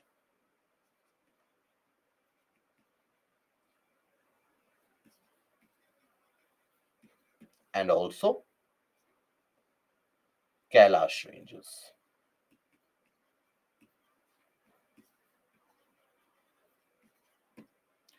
Okay, these are the ranges which lie beyond the area of the three ranges of the Himalayas that run parallel from west to east. They lie beyond that. That is your trans Himalayas. Now, the Himalayas, you will observe, they are significantly wider in the west and they are very narrow in the east. right? Indicating that a greater amount of compression has happened in the east as compared to the region of the west. Here they are significantly wider. So, even let's suppose if you consider that if you have to go to the Great Himalayas, let's suppose. So, from the plains of Punjab to the region of the Great Himalayas, you need to cover a substantial distance, right? That is why Great Himalayas are not visible from the region of the Punjab plains. But then, when you talk about the eastern part, around the region of Bengal, around the region of Arunachal, from the plain areas, the distance of the Great Himalayas is very short. That is why, from the region of West Bengal, you will be able to see in the clear days, even Kanchenjunga, which is the third highest peak of the world. Kanchenjunga is easily visible from the plains of West Bengal, northern plains of West Bengal, right? It is a different matter altogether that you have few of the politicians who tell us that even from the region of Punjab, the Great Himalayas are visible easily, but that is not the case because there the distance is very, very significantly larger. Now, if you take a look at the alignment of these Himalayas, the alignment is almost consistent from west to east, a convex like alignment indicating the level of compression and the level of convergence. Having said that, these Himalayas and these mountain ranges, they experience a sudden change in their axis here around this area, around the entirety of this region. The mountain system experiences a change in axis here also. And here also, if you take a look at the Hindu Kush, the Suleiman, Kirthar ranges, the folding indicates a change in axis. Here it is consistent, almost consistent. Here you will indicate or you will observe a change in axis. So that change in axis which is there, that is what is also referred to as syntaxial bend. This is what is syntaxial bend.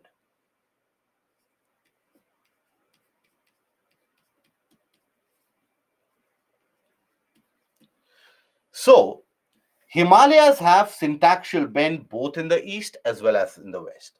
In the west, the syntaxial bend is where? Around the region of Nanga Parbat.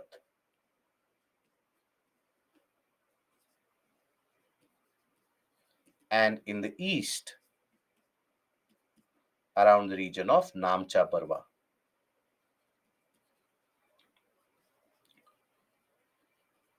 Okay. It is basically Namcha Barwa mountain, which is present here in this region. Okay.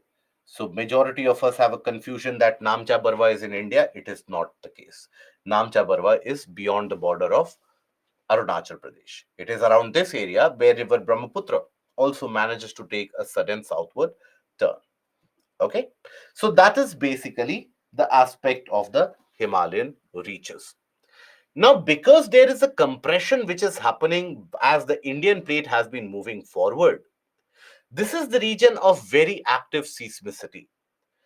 Significantly earthquake prone regions are in existence. And because it is the Indian plate which is compressing, you have a very distinct topography in almost all the ranges of the Himalayas, where you'll find that the southern slope is steep and the northern slope is gentle. You'll find a feature, a topography of the Himalayas, where the southern slope is comparatively steeper and the northern slope is gentle. That is what is referred to as this is your southern slope.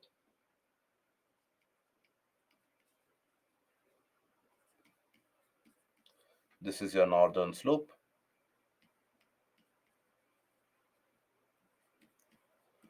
This is what is also known as hogback topography.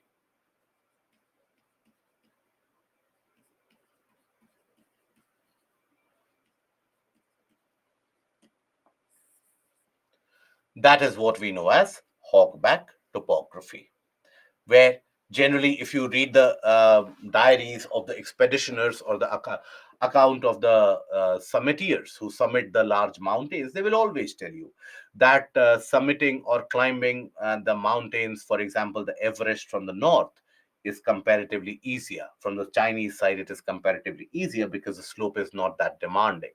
That is why greater respect is paid to those mountaineers who climb it to the south from the south face.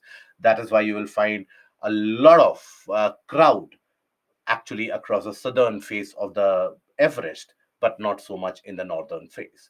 So that is the case with the Himalayas. So it consists of the Himalayas and the northeastern hills, and Himalayas consist of series of parallel mountain ranges. General orientation is northwest to southeast, and the length of the Great Himalayan Range is 2,500 kilometers from east to west, and its width varies from 160 to 400 kilometers depending upon where it is getting compressed more.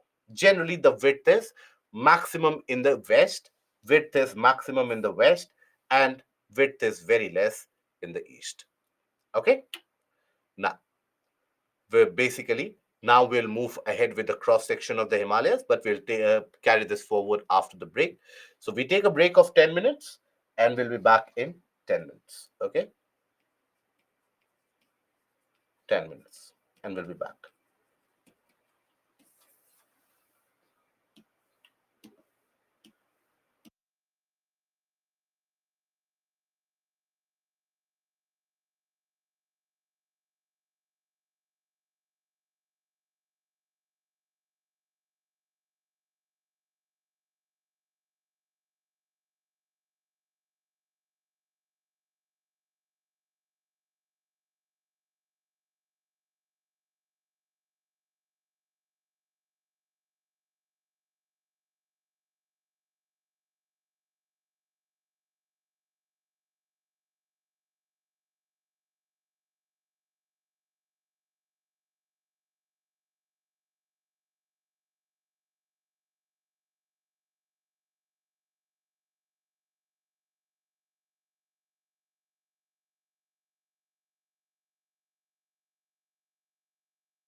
confirmation about the audio, please?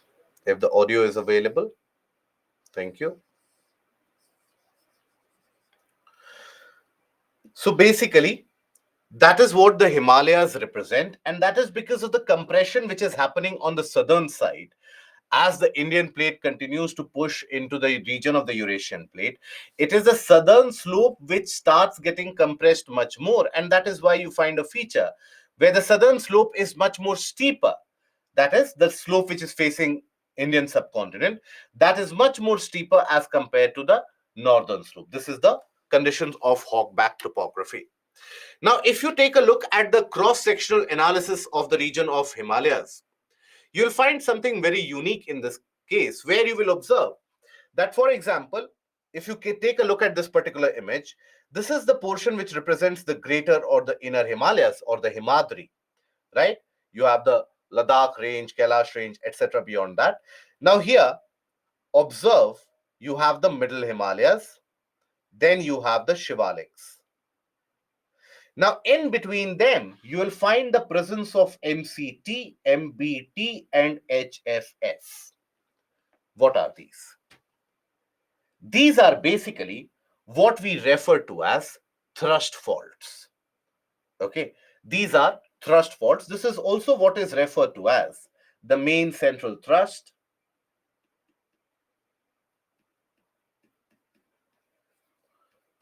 that is in between the greater and the middle Himalayas. Then you have the MBT, which is the main boundary thrust.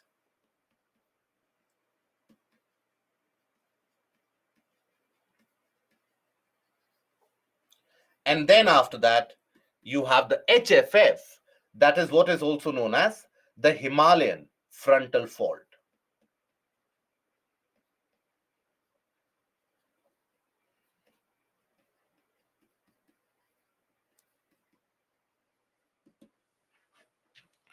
Now remember, while we were discussing about the formation of Himalayas, we had discussed that as the rocks were getting folded up, they reached a limit beyond which, that is the limit of deformation. The rocks, they are not like paper. It is not the case that you keep on folding paper. For example, let's suppose if I have a piece of paper here, let's suppose if I keep on folding paper, I can fold it endlessly in any direction that I can. But the rocks have a kind of a limit of deformation, the elastic limit as we refer to it. Now, if you deform it beyond that point, if you compress it beyond that point, what happens? The rocks will break, right? Now, as the rocks break, that is where you have the formation of a thrust fault. Why it is referred to as a thrust fault is because this is a fault formed by compression. It is in existence between each of these land masses, in between each of these ranges. So if we take a look at the formation of the thrust faults, the formation, here you will observe, for example, initially you had the formation of the Great Himalayas as the convergence between the Indian and the Eurasian plate had happened, and you had the phase for the upliftment of the Tethyan Sea floor. After that, here you will find that you have, let's suppose these are the Great Himalayas, the Himadri. Now, as this compression would continue, the height of the Himalayas would continue to increase. One of the reasons why the Himalayas are still rising in height is because the compression continues. But what about the deformation? You cannot have the rocks deforming endlessly. So in this region, the rocks experience extraordinary amount of stress here. Now, when they experience a very high amount of stress, they cannot get deformed anymore. That is when they develop cracks.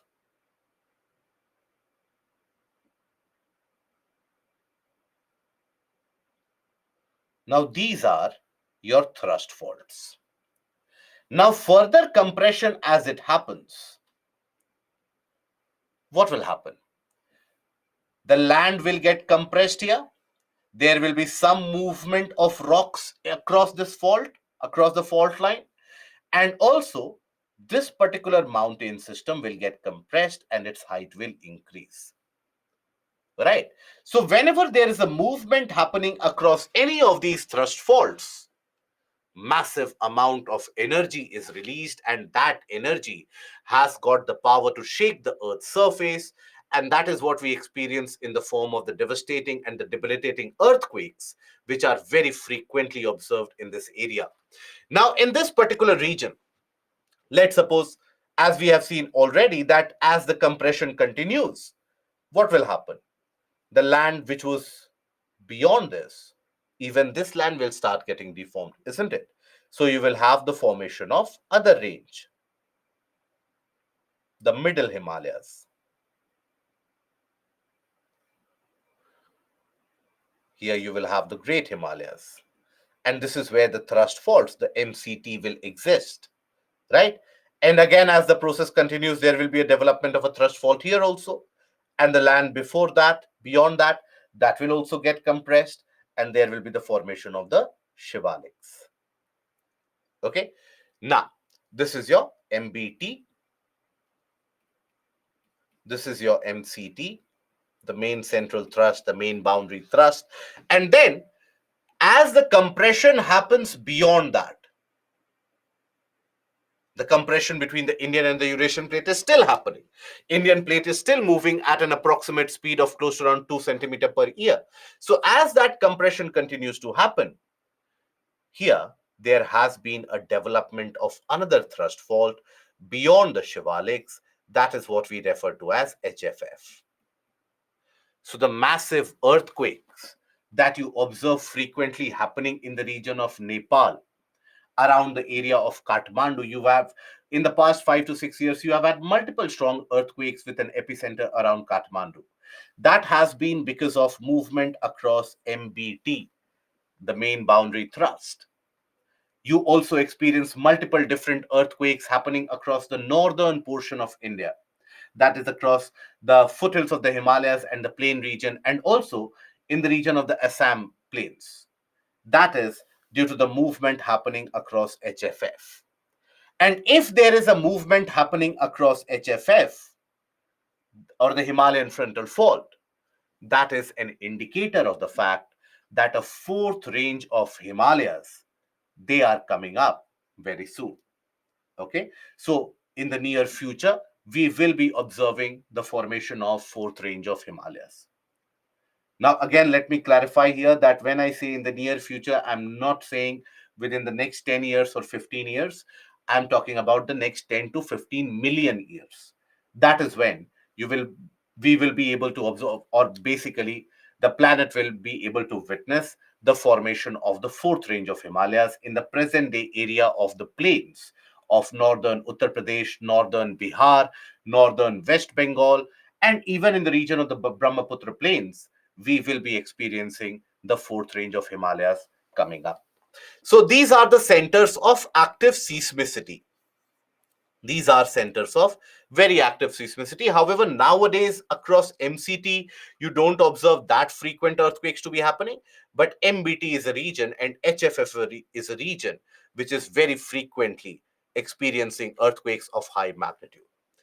Now, when we talk about the Himadri ranges, these are the northernmost ranges. And obviously, over a period of time, the compression has been the maximum. So they are the tallest and they are also narrowest. They are very narrow. Okay. So this is the Great Himalayas or the Inner Himalayas or the Himadri. And it is one of the most continuous range in the entirety of the Himalayan system, spreading from the northwestern part to the northeastern part. It is very, very continuous because Shivaliks, they become discontinuous in portions of Uttarakhand, in the portions around northern part of Bengal. Shivaliks become discontinuous. The Himachal or the middle ranges, they also become discontinuous in certain areas, for example, between the Himachal Pradesh and Uttarakhand area, and also in certain areas across Nepal. But when we talk about the Great Himalayas, they are almost continuous. It consists of some of the tallest peaks in the entirety of the world, right? So here, the average height of the mountains is around 6,000 meters. If you think about it, 6,000 meter high mountains, you rarely find anywhere else in the world other than the region of the Himalayas. Here, the average height is 6,000 meters, and the width is around 25 kilometers. Okay.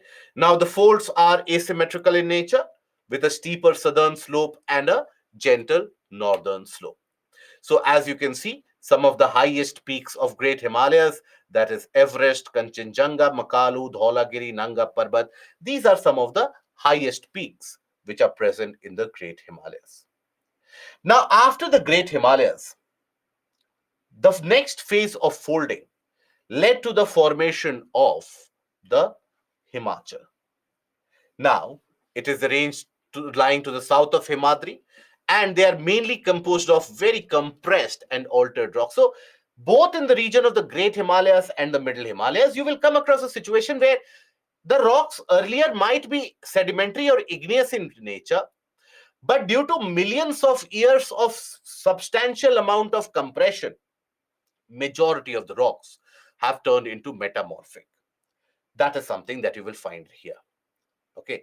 Here in the region of the Great Himalayas, for example, in the area of Nepal, you also find certain rocks which have sedimentary nature and sedimentary origin. For example, you find limestone in the region of Nepal in Great Himalayas. Now, limestone is a rock, as we have already discussed before. Limestone is a rock which is always going to have a marine origin. That is, limestone is generally formed in shallow water bodies in shallow seas due to deposition of calcium carbonate, magnesium carbonate, etc. So, wherever you have limestone, it is indicative of the fact that at some point of time in the geological history of that region would have been underwater. The presence of limestone and marine fossils in the region of Great Himalayas are also an indicator and a harbinger of the fact that the region of the Tethyan Sea floor has been uplifted during the time of convergence between the Indian and the Eurasian plate. And it is that Tethyan Sea floor which has basically risen up.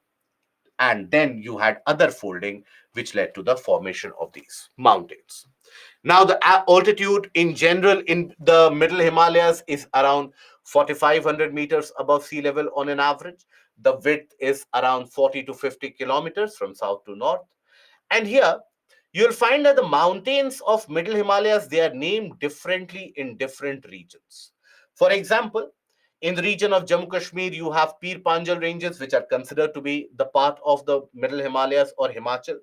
Then after that, you will find in the central portion, or in the region of Himachal Pradesh, the presence of Dhauladhar ranges. Then after that, in the region of Uttarakhand and Nepal, you'll find the Mahabharat Lake and the Lipu Lake regions.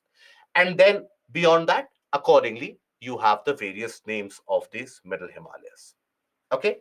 Now, various different important tourist places and, for example, larger valleys, for example, the Vale of Kashmir or the Valley of Kashmir, the Kangra and the Kulu Valley in Himachal, they are well known for the hill stations. Many of these valleys have also been created by the rivers and their erosion and the erosional power. For example, Ravi and Byas, when they move across the region of Himachal, they create very significantly and picturesque, beautiful valleys which are present. Now, here you will find other important hill stations also. Dalhousie, Lansdowne, then, for example, Mussoorie. All these, they lie in the stretches of Middle Himalayas. Now, the formation of Middle Himalayas was initiated roughly around 20 million years later, 15 to 20 million years later, as compared to the initiation of the Great Himalayas. That formation was slightly delayed, right? So, here, earlier you had the formation of the Great Himalayas. Then, after that, here, Anu, always understand that is the figure that NCRT gives you about Namcha Barwa in India, but Namcha Barwa is beyond the region of India. It is considered in the division as Arunachal Himalayas, but it is beyond the border of India. Okay. Now, here, when we talk about the Great Himalayas, so basically, these Great Himalayas were formed the earliest, and then Around 40 million years back, you had the formation of the Middle Himalayas. Okay. Now, the formation of the Shivalik was initiated only around 15 million years back. That means for a good span of around 15 to 20 million years, you had the presence of these two mighty mountains, the Middle and the Great Himalayas, and nothing beyond that. So that is when multiple small rivers and large rivers and streams also would originate from here. From these mountains, multiple different streams would originate and they would be in action.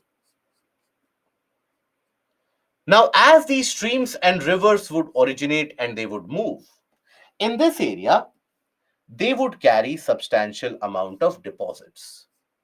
Sedimentary deposits, obviously. They would carry very significant amount of deposits beyond the Middle Himalayas. These were the sedimentary formations.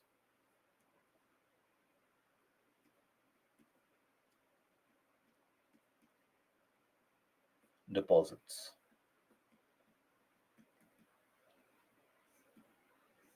Okay.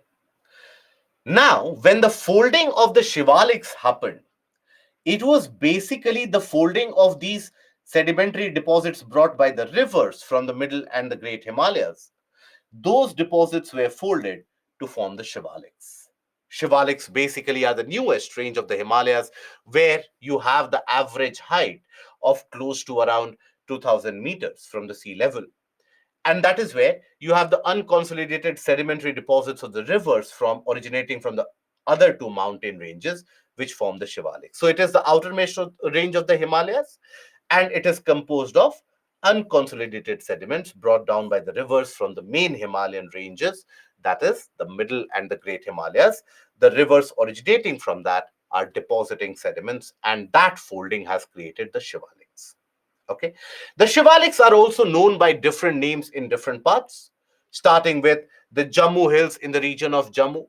Then, for example, the Dhang and the Dundwa range in the portion of Uttarakhand, also slightly moving into the northwestern part of Uttar Pradesh, the Churya Ghat Hills of Nepal, and further east in the region of Arunachal Pradesh. That is where in the east you will find that the hill ranges, the mountain ranges, they are named after the tribes in that area. So you have the Dafla, Miri, Mishmi, and Abor. These are the hills in the region of Arunachal Pradesh. Okay, so that is the case, and that is the characteristic of the Shivaliks in general. Now, here in between these mountains, you have various different types of landforms which get created. Different types of landforms, they do get created. Amongst the landforms, you have the formation of dunes and duars. Now, dunes and duars, they are the depositional landforms which have been created between the middle and the outer Himalayas, or between the Himachal and the Shivalik. They have been formed in certain areas only. It is not a continuous depositional feature like the northern plains. It is a kind of an isolated depositional feature that you will find to be present in various different areas. Now, when we talk about these dunes and duars, you have to understand both of them represent the same geographical feature. It is not that they represent different features. Both of them, they represent the same depositional feature, but they are named differently because if such a kind of a depositional feature is formed in the region of the western Himalayas, they are known by the name of dunes. If such kind of depositional features are created in the region of eastern Himalayas, they are known as duars. So both of them represent the same depositional feature.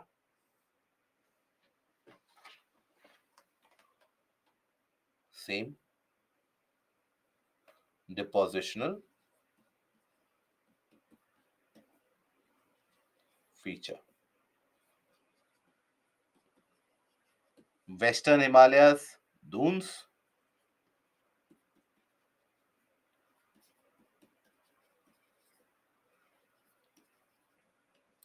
And eastern Himalayas, duars.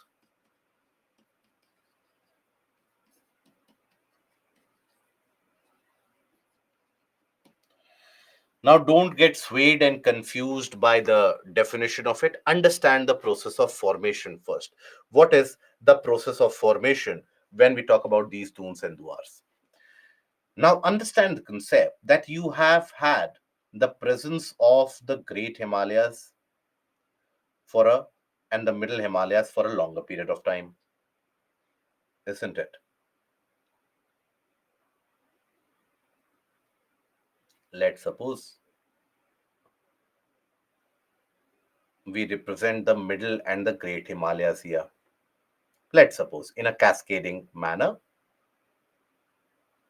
So obviously the greater height will always be representing the Great Himalayas, the lesser height will be representing the Middle Himalayas.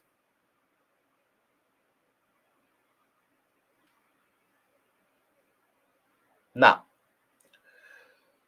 over a period of many millions of years, various different smaller streams and river systems would have come into existence. Now, in case of larger rivers, fair enough, if you have a large river coming all the way from the region of the Great Himalayas, all that way, if the large river is draining through, it would basically form its own path and it would basically be moving through, right?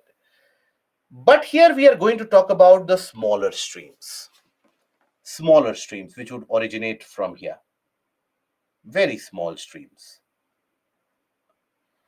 Now, these streams, which would originate from the region of the Middle Himalayas, they are not as powerful as the large river systems that we are talking about, but the smaller streams, which don't carry that heavy amount of water.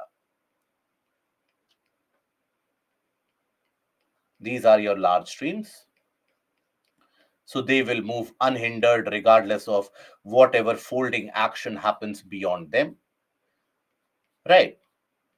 But here I'm going to talk about these smaller streams here. Now, this smaller stream is draining through this path. Okay. And this is your topography of the landmass. This is the landmass. Now, folding also begun beyond the Middle Himalayas at around 15 to 20 million years back. Folding was initiated in the case of the Shivaliks.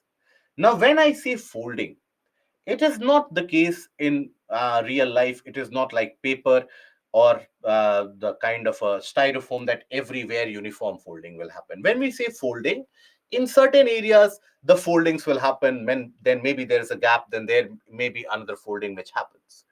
So in certain areas of these small streams, the folding began to happen in this area. The land started getting folded up slowly and steadily. Now, as a consequence of that, and we are talking about only the smaller streams. So here, let's suppose you consider the Middle Himalayas. These are your Middle Himalayas or the Himachal. You have smaller streams, not very large rivers, but smaller streams which drain from this area. Let's suppose folding has been initiated immediately beyond it. If it would have been a larger river, it would have cut through the folding. But when you talk about the smaller streams, these smaller streams, if there is a folding happening here for the formation of the Shivaliks, what will happen to these smaller streams? The water of these streams, they will start accumulating here. Over a period of time, they would accumulate quite substantially in this particular portion. Right? And they would basically bring deposits along with them.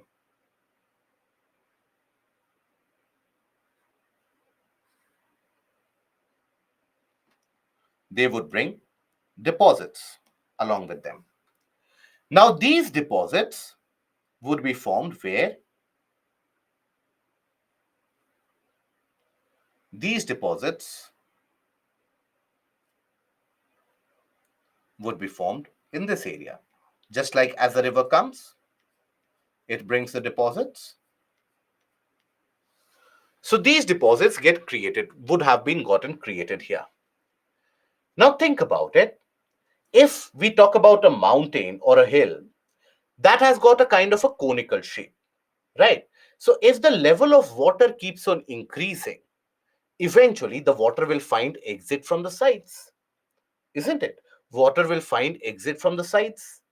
So that is where, beyond a particular point, as the water kept on accumulating, the water started exiting from the sides. And as the water would exit from the sides, it would leave behind these deposits. And these deposits which would be left behind, these are actually the deposits across in the valley, in between the middle and the in the middle and the outer Himalayas. These would be the deposits which would be created here. Okay, as the water would exit from the sides, this is the region where you would have these deposits in existence. These deposits are what we refer to as dunes in the western Himalayas, and these are known as duars in the region of eastern Himalayas. Yashwant, kindly elaborate, what do you mean by that?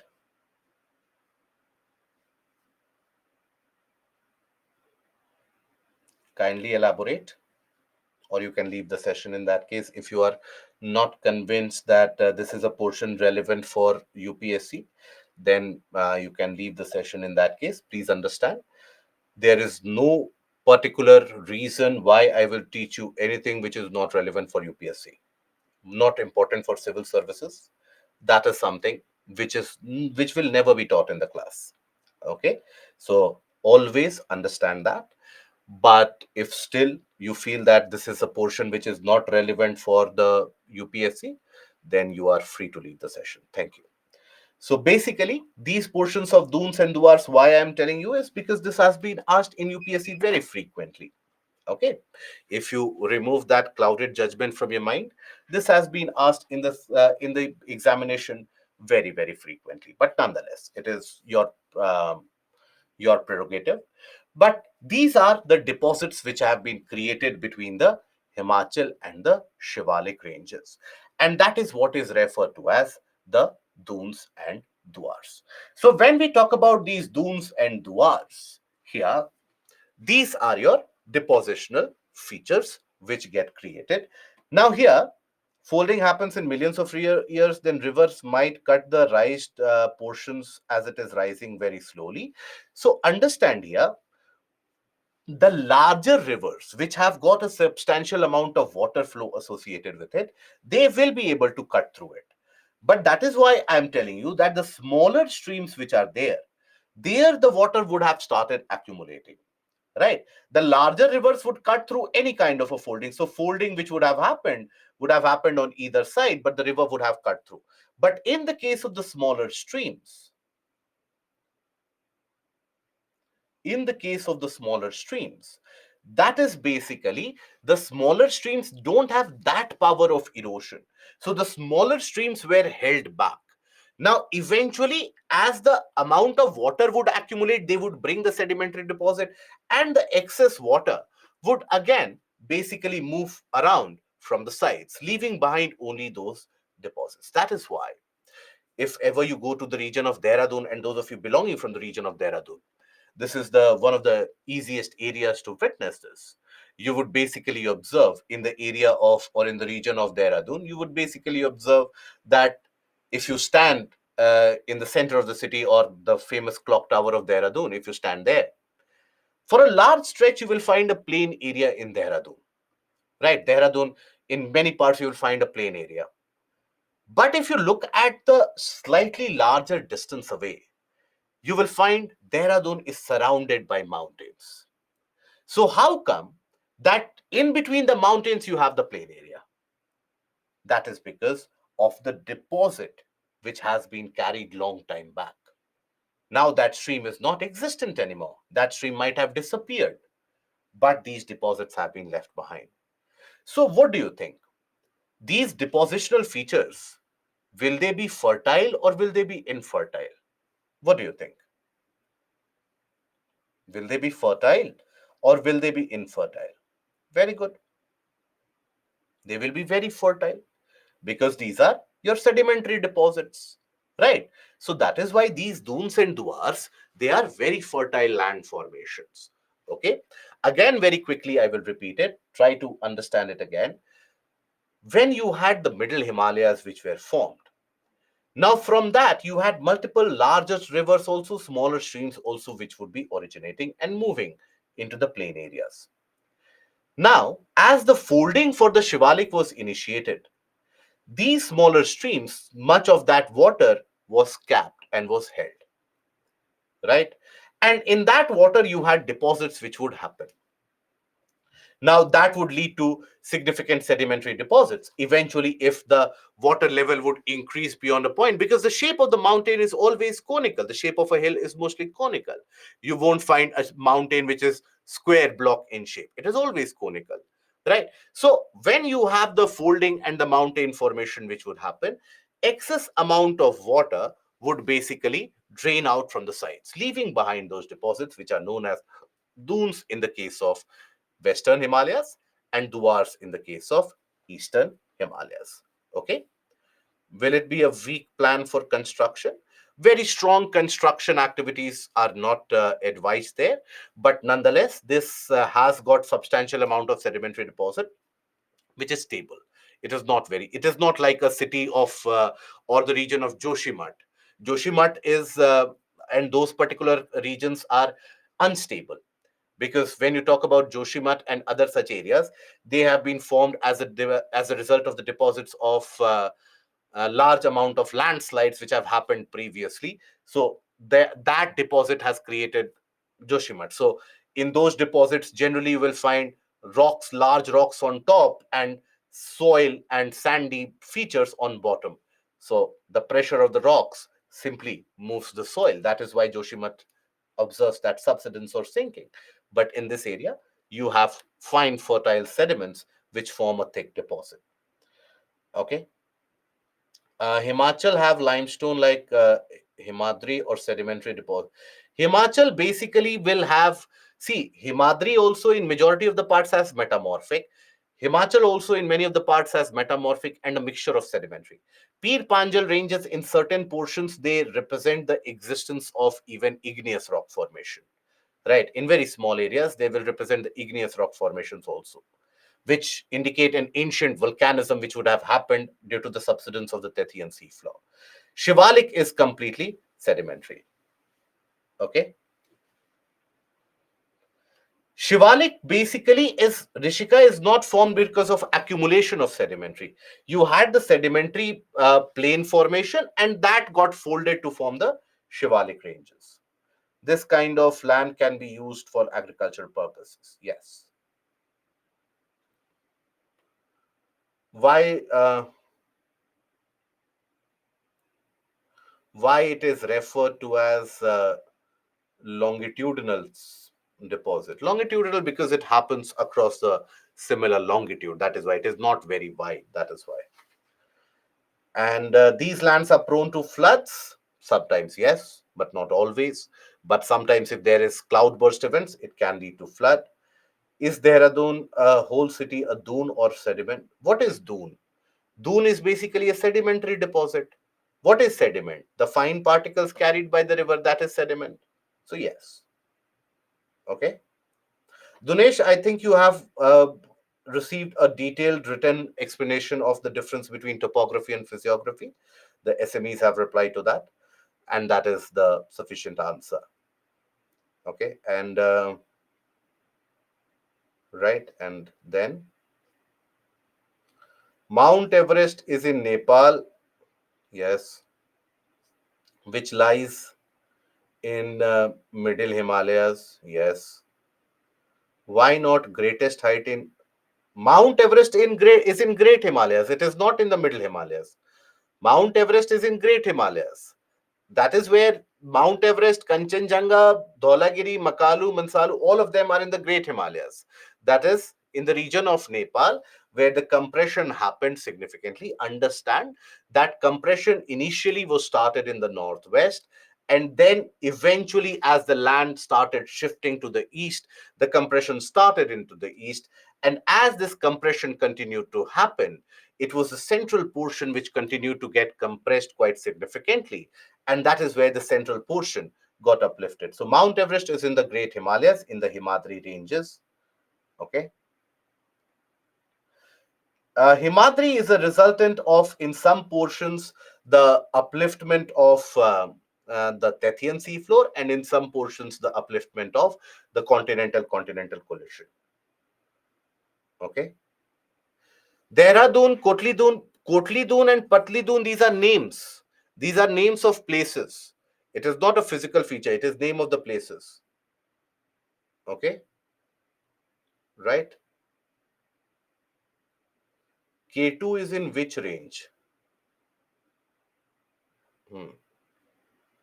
K2 is in Karakoram. I think this is a kind of a very simple general knowledge question that you would have done in school also. K2 or Mount Godwin Austen is in the region of Karakoram. Mount Everest does not come under Trans Himalayas. Mount Everest comes under the portion of Himadri ranges, the Great Himalayas. And how dunes are important? Dunes are physical features, my dear friend. You need to understand what are these physical features. You have various such deposits that are present in between the Himalayas. You need to understand that how they got created. What are these physical features? Okay. Why can't such dunes be created between Himadri and Himachal? In between these areas, in certain cases, you have the deposits, particularly in the region of Valley of Kashmir. We refer to them as Karevas. Regional division of Himalayas, when we talk about the regional division of Himalayas, it is divided based upon the region. For example, here, if you talk about it, you have the region of Jammu Kashmir Himalayas, then you have Punjab and Himachal Himalayas, then you have the Uttarakhand, which is divided into the Garhwal and the Kumaon Himalayas. Basically, the Garhwal and Kumaon region in Uttarakhand, then you have the Nepal Himalayas, then you have the Sikkim Himalayas, and then you have the Arunachal or the Eastern Himalayas. That is the only regional division. And if you have to talk about the features of the regional division, it will be very simplistic in the way that, for example, Jammu Kashmir Himalayas, if I ask you to write about Jammu Kashmir Himalayas, you will write that in the region of Jammu Kashmir and Ladakh, you will find the presence of Himalayas also, Trans Himalayas also.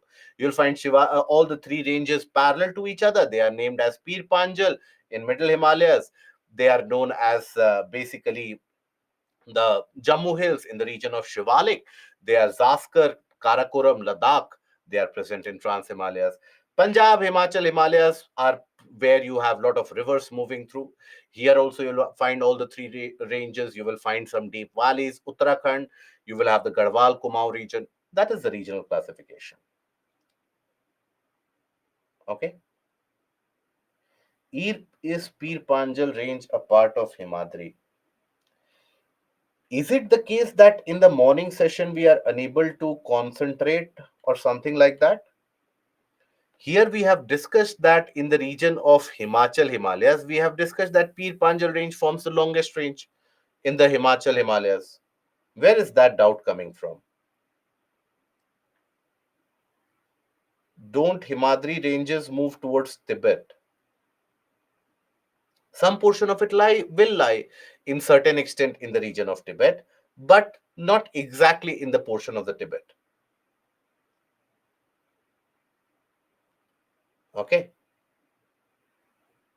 Shyam, is that understood now? Pir Panjal range is it a part of Himadri or not?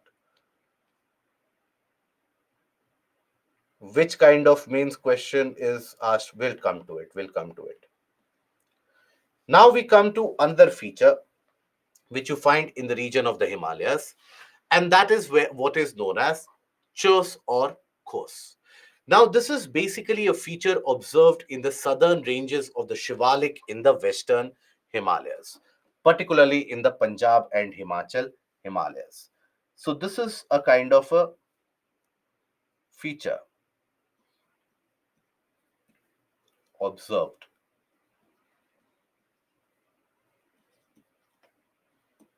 in the southern ranges or in the southern face of Shivalik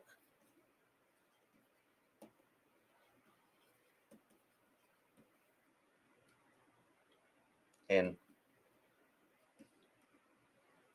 Punjab and Himalayas.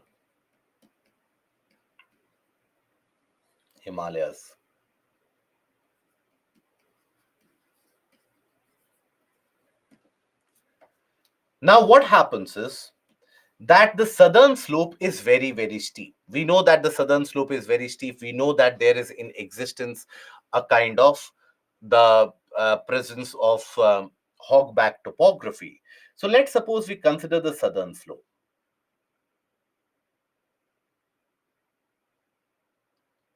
Let's suppose we consider the southern slope here. Now, in case of the southern slope of the Shivalik will receive a lot of orographic rainfall, significant amount of orographic rainfall. Now, a lot of rainfall during the rainy season will be received in that southern slope. Let's suppose this is your southern slope. All of that rainfall will happen here. Now, as this excessive rainfall happens, what it leads to is the formation and the generation of many of the seasonal streams. Formation and generation of many of these seasonal streams, which are temporary in nature, which are not permanent in nature, but they are temporary in nature.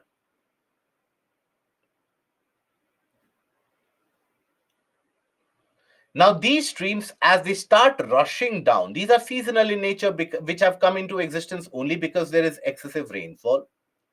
Now, these temporary streams, basically, when they move down and when they rush down the southern slope, they will erode the entire mountain face, significantly eroding everywhere that they move through.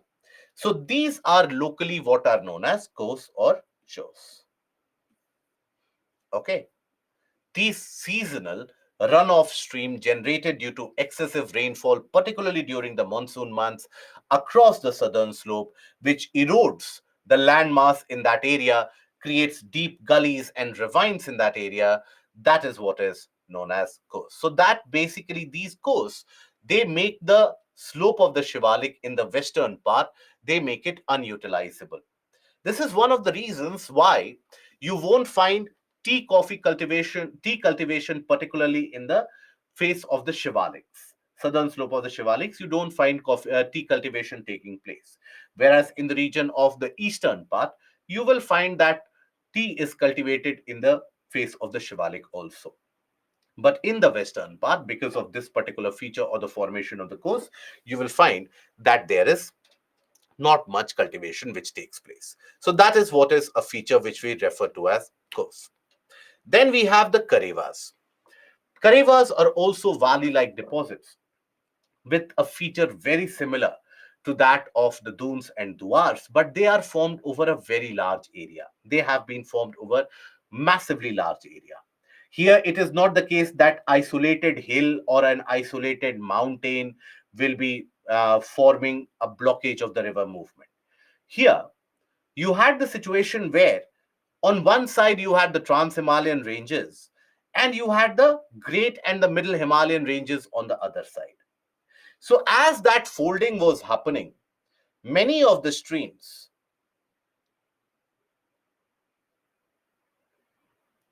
as that folding was happening, many of the streams, they got trapped in between them. Many of them.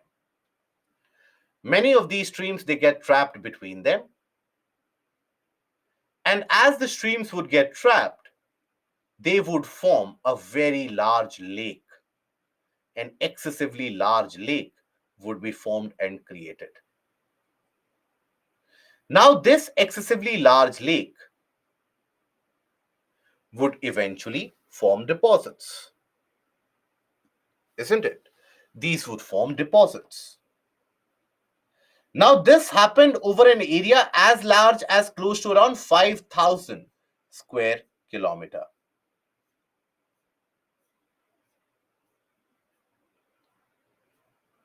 Okay.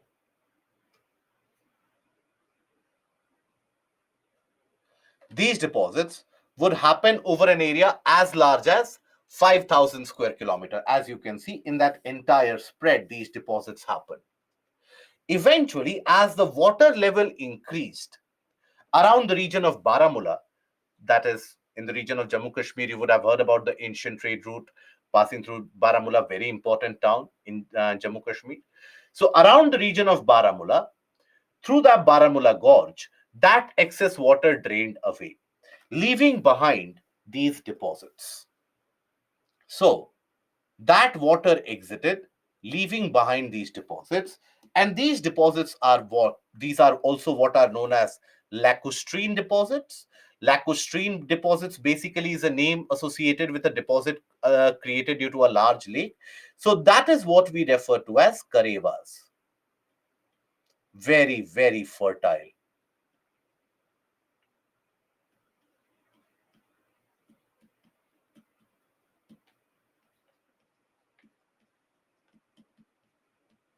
That is created due to lake.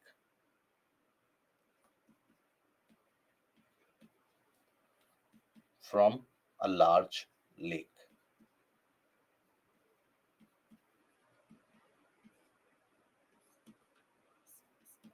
Right?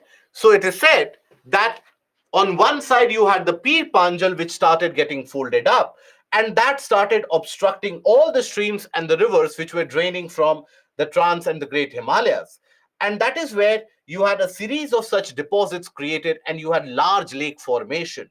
Eventually, when the water level exceeded significantly, the water exited from this accumulation through the Baramulla Gorge, leaving behind these very fertile deposits. Now, these deposits are very, very fertile, right? So they are ideal for agriculture, cultivation. That is why even today, if you go to the region of Jammu Kashmir, regardless of the perception that tourism is the only sector which thrives in Jammu Kashmir, you will find that agriculture is very productive. Wherever agriculture is being carried out, it is very, very productive because the soil is so fertile in these karevas. So it is in these karevas that you will find the ideal condition for growth of fruit orchards, apple orchards. Saffron cultivation is very ideally carried out in this area. So here you will find the case of very fertile deposits, ideal for, yes, Shazia, in Pampur, Baramulla, the entire area, yes. Very fertile deposits, ideal for saffron cultivation. Which is the largest saffron producer in the world? Saffron cultivation, fruit orchards,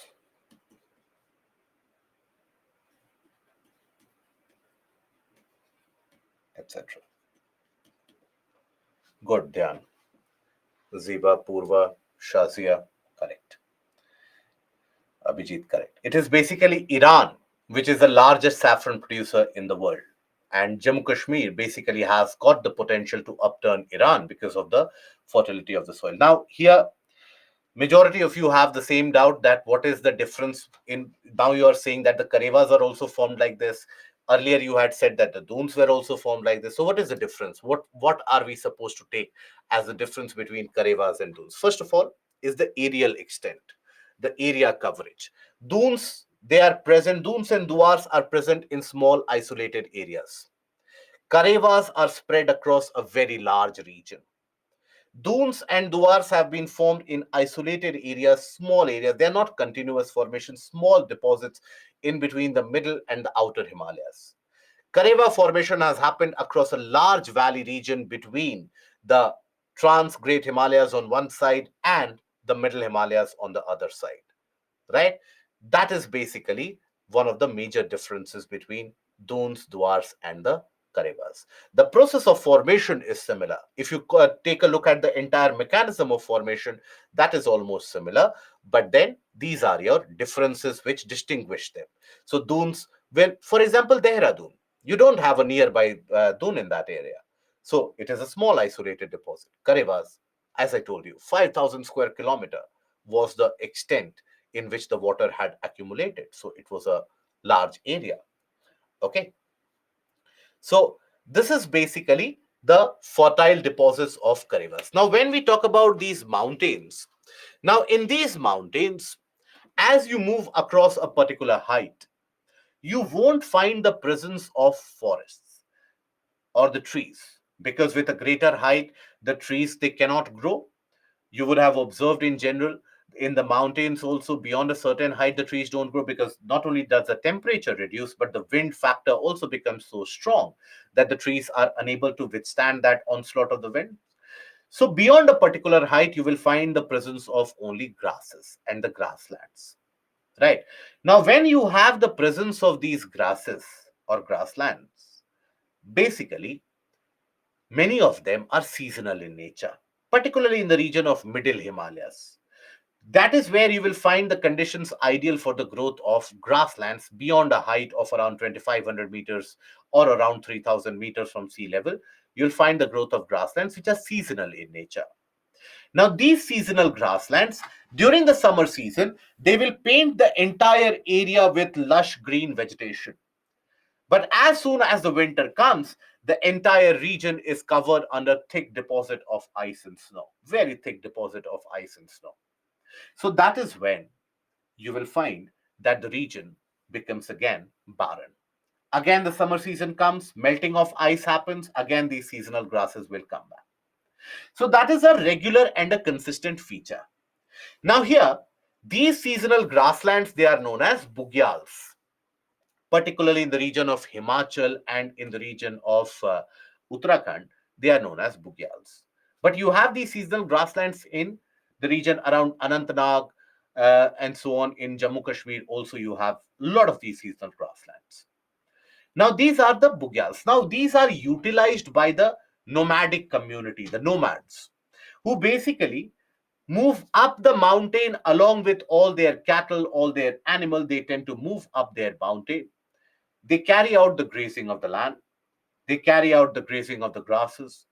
And again, when the winter comes in, with all their animals, they come down.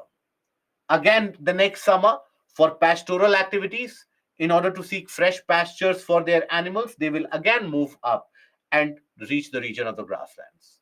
The animals feed over these grasses, and again, the summer, when the winter starts coming, they come down. So, this seasonal migration of the nomads and the pastoralists in order to feed their animals in these grasses, that seasonal migration that you come across, that is what is referred to as transhumans.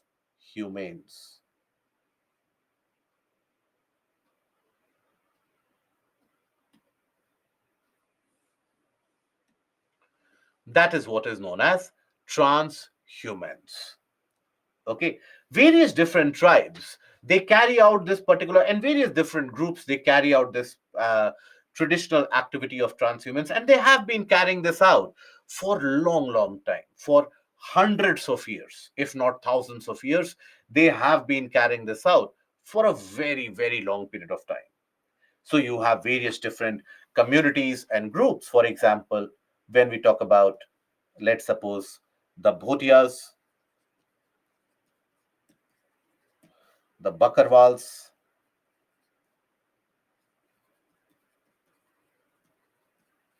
the Gujars, yes, they basically carry out this transhumance, and they have been carrying on this process for a very long period of time. So, this is your seasonal migration of the pastoralists up and down the mountain slope. So, you would be well aware of the practice in that case, Nadeem. Right. So this is something which has been, and they basically thrive on the animal population that they have. So that is one of the real assets that they have. And these seasonal grasslands are known as bugyals in this case. Okay.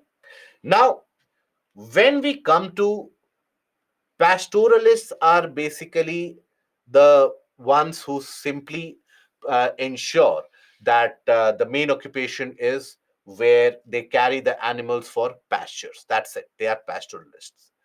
When we talk about nomadic community, they move from one region to another continuously. Not continuously, but there is a frequent transmigration which occurs. So that is nomadic, right? Pastoralists can live in the same region and be pastoralists. But for transhumans or for nomadic community, you have to be moving from one region to another. Alpine meadows that you find in the region of Jammu Kashmir is very similar to these of Bugyals. Yes. In Jammu Kashmir, in fact, you'll find one of the best type of alpine meadows which you'll find in the entirety of that area, which continues as far as up till the extent of the Linder Valley also. You'll find a lot of these alpine meadows. And the in fact, that is also one of the regions which can be very productive agriculturally, but thankfully so, extension of agriculture has not happened in that area, due to which you find the natural beauty and the natural pristine beauty still persistent there. Even in these alpine meadows in Jammu Kashmir, you'll find in the forest, if ever you get an opportunity to, let's say, travel through that area, and if you trek to that region, you will find that isolated hutments are present of these nomadic communities of the Gujars, Bakarwals. You'll find that isolated hutments almost in the middle of nowhere. You'll find that, and these are temporary hutments. What they do is they keep a kind of a basement of or the basic foundation of stone, and they leave it there itself for the winter season, and then the summer comes. That is where they basically erect a kind of a temporary shelter there, and that is where they do live there. So that is where you will find many of these nomadic communities. They live in the top of these hill ranges. Imagine a situation if even that is brought under cultivation, that will be a very significant damage to that pristine ecosystem, right? So uh, right, are the Bugyal suppliers of Kashmiri wool? No, that is a different thing altogether. You have the Pashmina variety and derived from the Pashmina sheep. That is different. Yes, in Kupwara. Yes, that is true, Nadeem. Yes. So basically, these are your the case of summer grasslands or seasonal grasslands. Now, after this, we come to the eastern portion of the mountains, the eastern Himalayas, the eastern hills, basically. Now, here you will observe a greater amount of compression which has happened. It is in this area, by the way, guys, around the region of River Tista. Observe River Tista, originating very close to Kanchenjunga. This is the River Tista. As we come into the drainage system, Tista is, by the way, a tributary of river Brahmaputra. It is a right bank tributary of river Brahmaputra. It is here that the Shivaliks, they become discontinuous. It is in this region that the Shivaliks are discontinuous. Shivaliks, they become discontinuous in two places, by the way. One region around the area of Uttarakhand, where around river Kali, and the second around river Tista. Otherwise, the Shivaliks are almost continuous. Okay. In the east, you have such a great amount of compression. You have the fold mountains present here also. These are also your category of fold mountains. So you have Patkai Bum, Naga Hills, Mizo or Lushai Hills. These are also formed as a result of folding. And here you have Dafla, Miri, Mishmi, Abor that dominates the hill system in this area. Observe, this is where you have the Namcha Barwa. This is where Brahmaputra takes a southward bend due to the syntactial bend of the Himalayas. The Brahmaputra also takes a sudden southward bend. Now here, Garo Khasi Jayantia that you see, that is not considered to be a part of the eastern Himalayas. Garo Khasi Jayantia is considered to be a very much a part of the Peninsular Plateau system and its formations eventually, because the rock systems are the same. The origin for is almost similar. The formation is almost similar. So we'll take a look at Garo Khasi Jayantia when we come to the portion of Peninsular Plateau. Okay.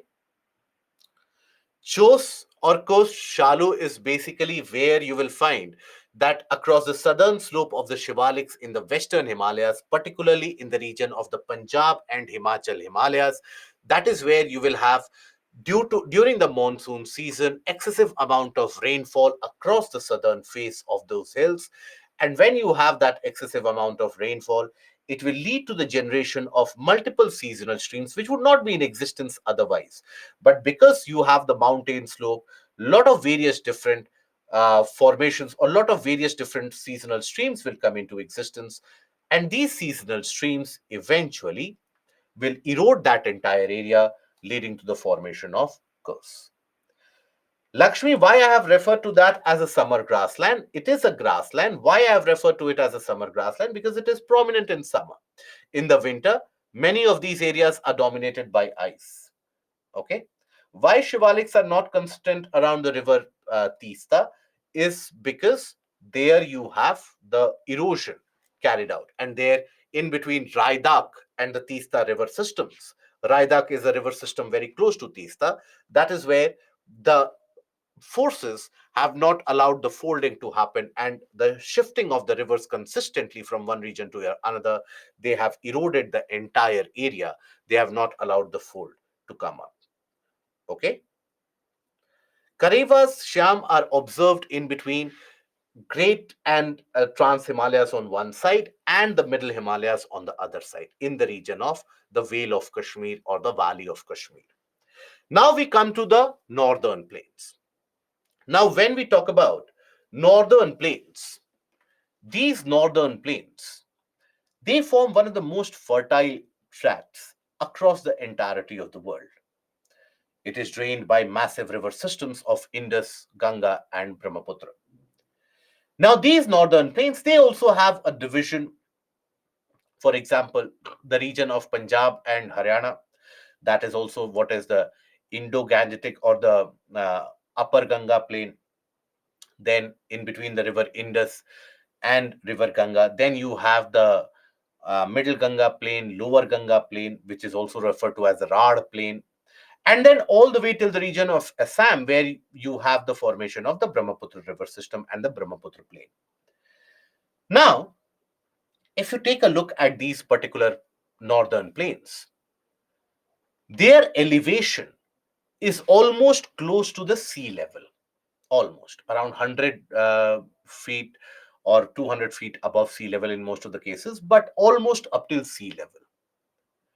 But if you find out what is the depth of the sediments, where have these sediments come from? These sediments have been brought by the rivers. Indus, Ganga, and Brahmaputra river system have brought these sediments down from the mountains and they have deposited them. So these are formed as a result of deposition, isn't it? Formation is due to deposition brought by rivers Indus, Ganga,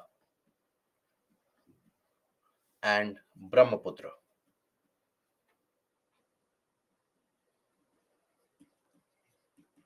river system. Together, these are also what are referred to as the Indo-Brahm river system. Together, that is what is also referred to as the Indo-Brahm river system.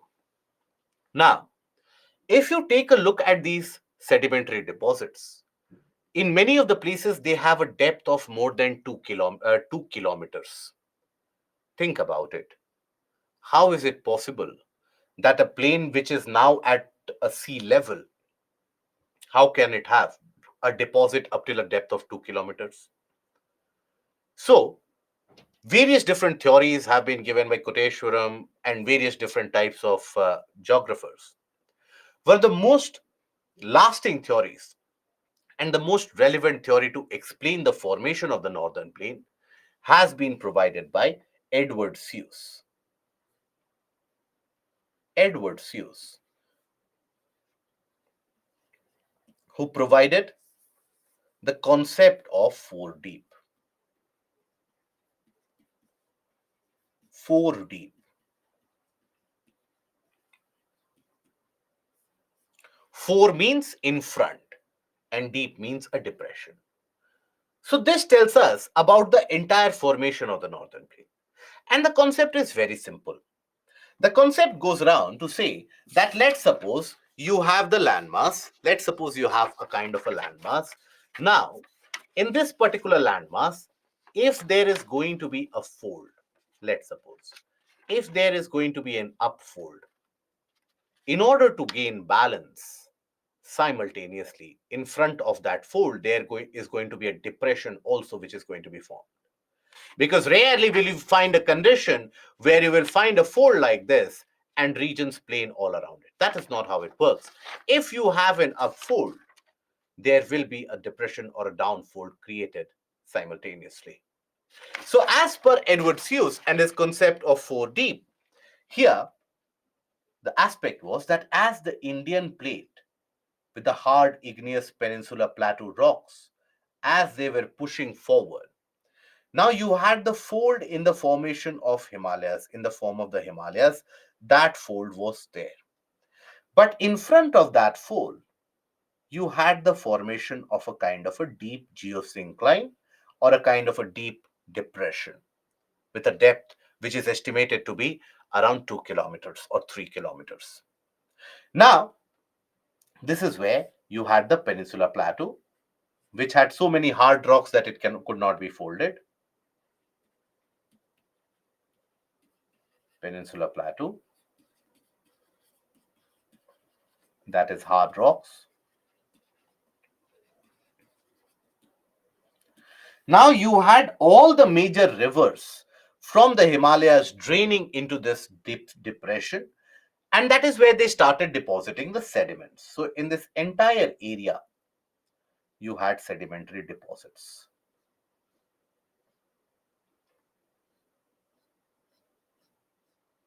And they have a significant depth. That is why in certain areas the depth is around 1 kilometer, in certain areas the depth is around 2 kilometer. So this is what led to the formation of the fertile sedimentary deposit of northern plains.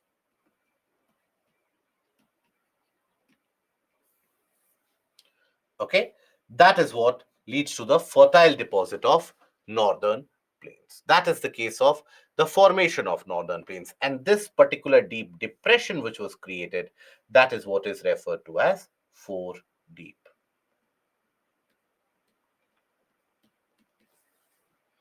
Okay, now these northern plains, if you consider, they are not very uniform from the region of Punjab to the region of Assam. They are very wide in the west. They start getting narrower in the east. And that is largely determined by the shape of the Indian subcontinent. As the Indian subcontinent is undergoing collision, you have the peninsular plateau and its shape that determines where how much amount of sedimentary deposit has happened previously.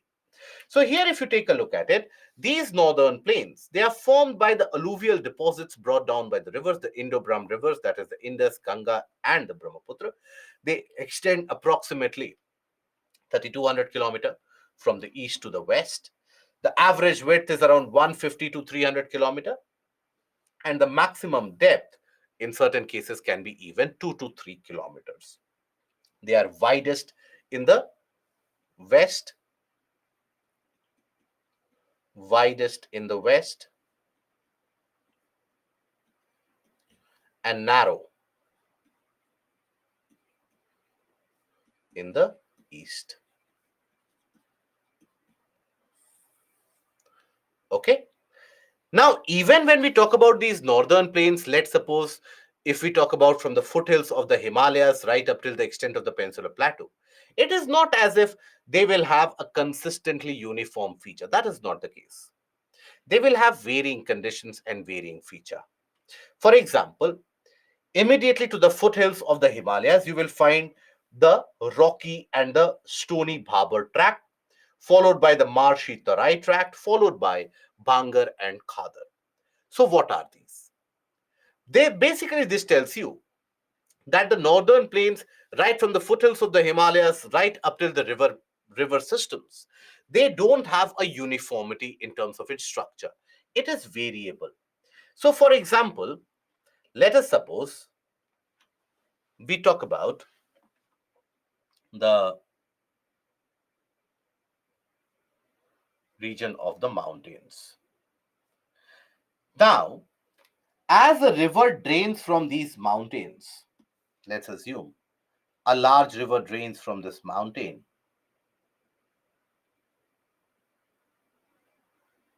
Okay. Now, this river, while it is coming down, it will have enough power, enough force, very significant amount of force and power. Now, as this river is coming down, it will be able to bring along with it various different small or large rocks also. It will be able to tumble it down. Large boulders also, with the force that it has, it will be able to tumble it down. Eventually, all of them will start getting deposited, isn't it? All of them will start getting deposited here. As they reach the plains, these large rocks and boulders, they start getting deposited. Now, as they start getting deposited, eventually they will pile up on top of each other, right? They will start piling up on top of each other. Now, if someone views from above, if someone tries to sneak a peek from above, the river will not even be visible, because the river will be obstructed. The view of the river will be obstructed by all the stones and the boulders which have been brought by the river from the mountains, all the stones and the boulders which have stacked up on top of the river. But nonetheless, you will be able to hear the horrifying sound of a very fast river moving underneath. But this is a region largely covered with stones and boulders. So obviously, this is an area not at all suitable for cultivation. Agriculture cannot be carried out in this area. Now, these depositional features, they are what are also referred to as bhabar. Isolated trees here and there you will find to be present, but not significant.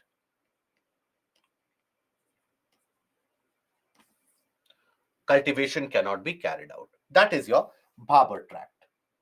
Now, after this, as the river emerges from here, right, as the river emerges from here, it comes into the plain area. Now, if you have to imagine it, basically think about it, that suddenly here you have the mountain systems. Okay. Now, here the river is originating, river is coming here down the hills. It will deposit all the boulders on top of it. All the rocks, boulders, etc. will be deposited on top of it. So the river won't be visible from above. But as the river emerges from there, it comes into a very flat area, plain area. Now, in that plain area, there is no predefined channel through which the river will flow. So the river breaks down into multiple small streams. Multiple small streams.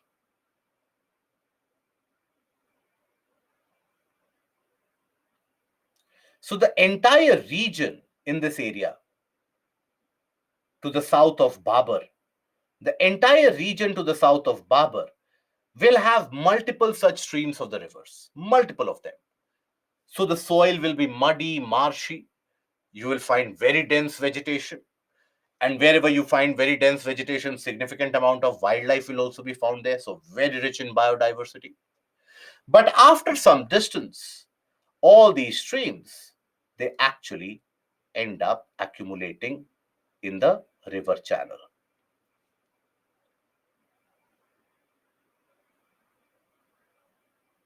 And that is when you will observe the might of the river moving across that river channel. Okay. So this particular area where the river distributes itself into multiple small streams, that is what is referred to as the Terai belt. River Ganga, River Yamuna, all of them, they form a large Terai belt.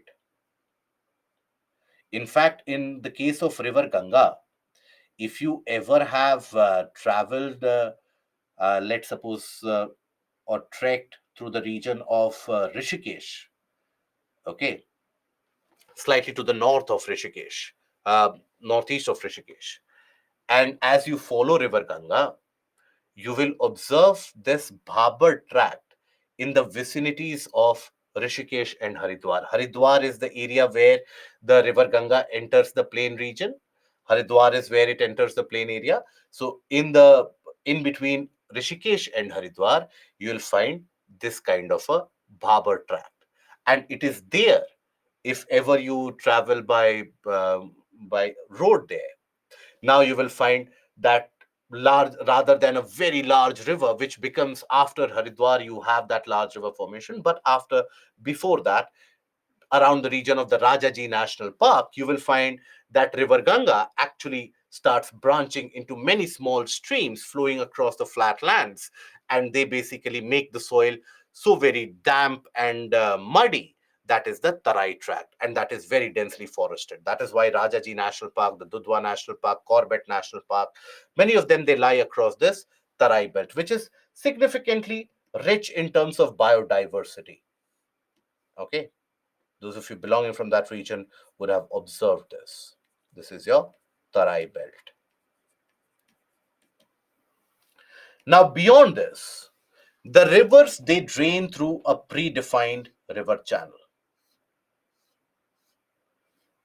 and they carry out deposits on the sides. They carry out the deposits of sediments along the sides.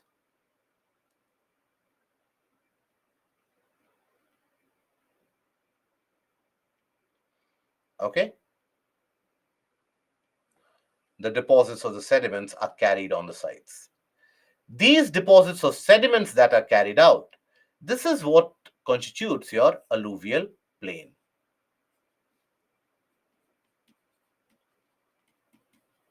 Alluvial plains. Now, these alluvial plains are also of varying types, different types based upon when these deposits have happened.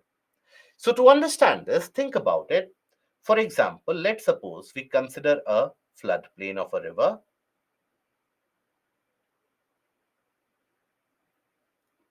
Let's suppose this is the river channel in which the river water flows. This is where the river water flows. Now, as the river water flows here consistently, they would consistently be able to bring a lot of sediments along. Some of them will be deposited on the river bed, but much of that sediment, large amount of that sediment, will continuously keep on getting deposited here on a daily basis, on a weekly, on a monthly basis. On the sides of the river, you will have the deposits which have been carried out on a regular basis. Right. So these are very fertile because regularly more deposits are happening, and these deposits are being brought from the mountains. So the particles will have various and the nutrients, various minerals also. So these are your fresher sedimentary deposits, which happen on a kind of a day-to-day basis, weekly basis. These are your new alluvium, which is known as khadar.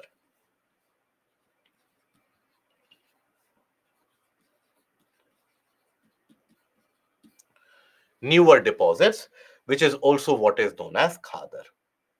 Now, sometimes what happens, not very frequently, but rarely, every 100, 200 years, this is something, or maybe even earlier than that, you might have had a situation where this river would have flooded so significantly,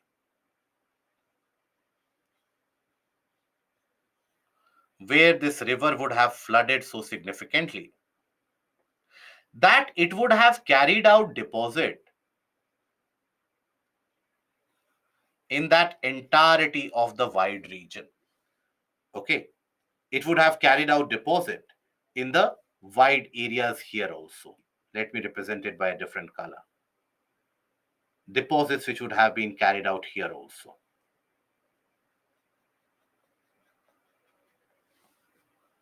Terrace-like formations that you see on the side of the rivers.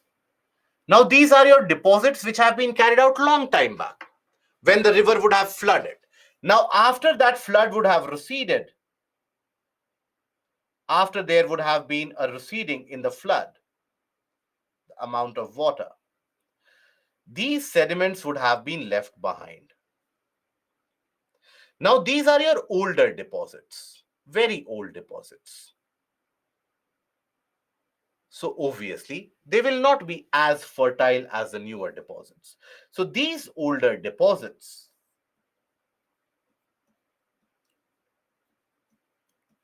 this is known as Bangar.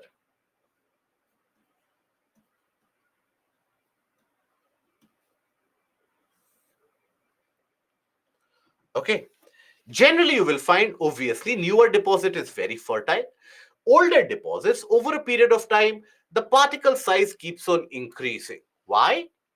Because over a period of time, when you have multiple of these particles, when they are getting compressed against each other, many of them, they start secreting calcium ions, etc., that they are carrying, and the particles start joining together. Right? If let's suppose you have this much amount of sediment imposing a weight, each particle will impose a weight on top of each other.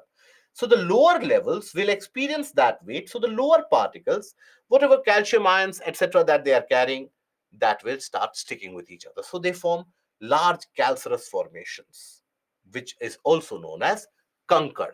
In the colloquial language in that area, it is also known as the conkers. Now, the newer deposit is so fertile that you can grow any kind of crop there. Paddy, sugarcane, cotton, any kind of crop you can grow in khadar soil. In older deposit, because you have coarse grains, large grain size, here you will have large grain size.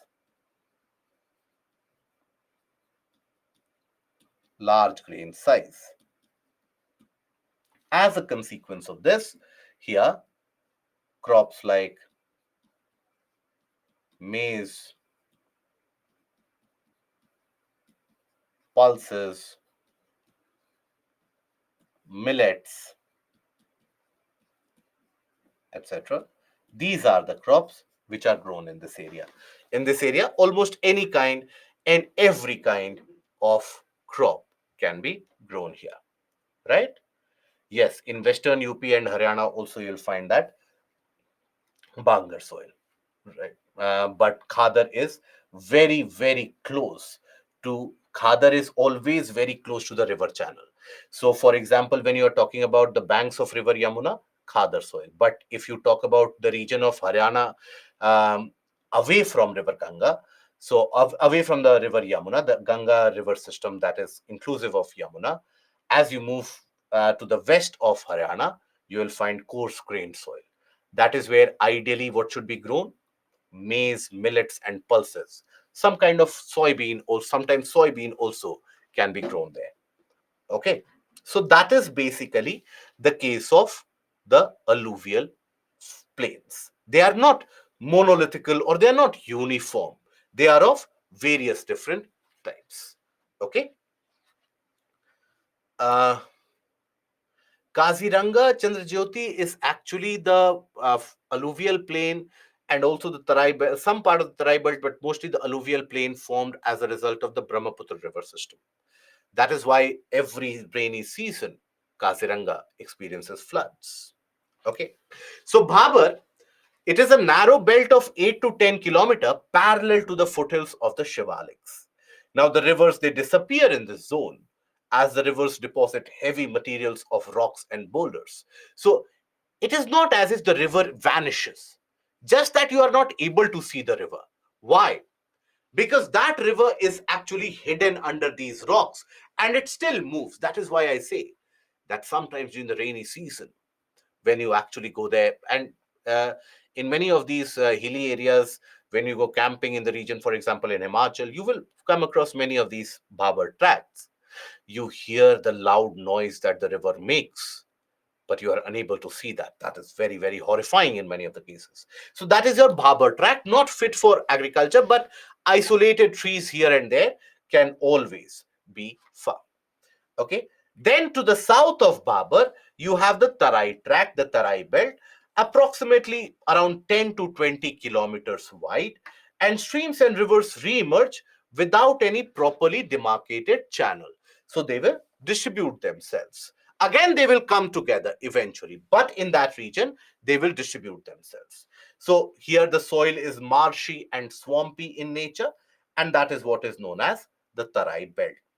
Here you will observe luxurious growth of natural vegetation, and it houses a varied form of wildlife.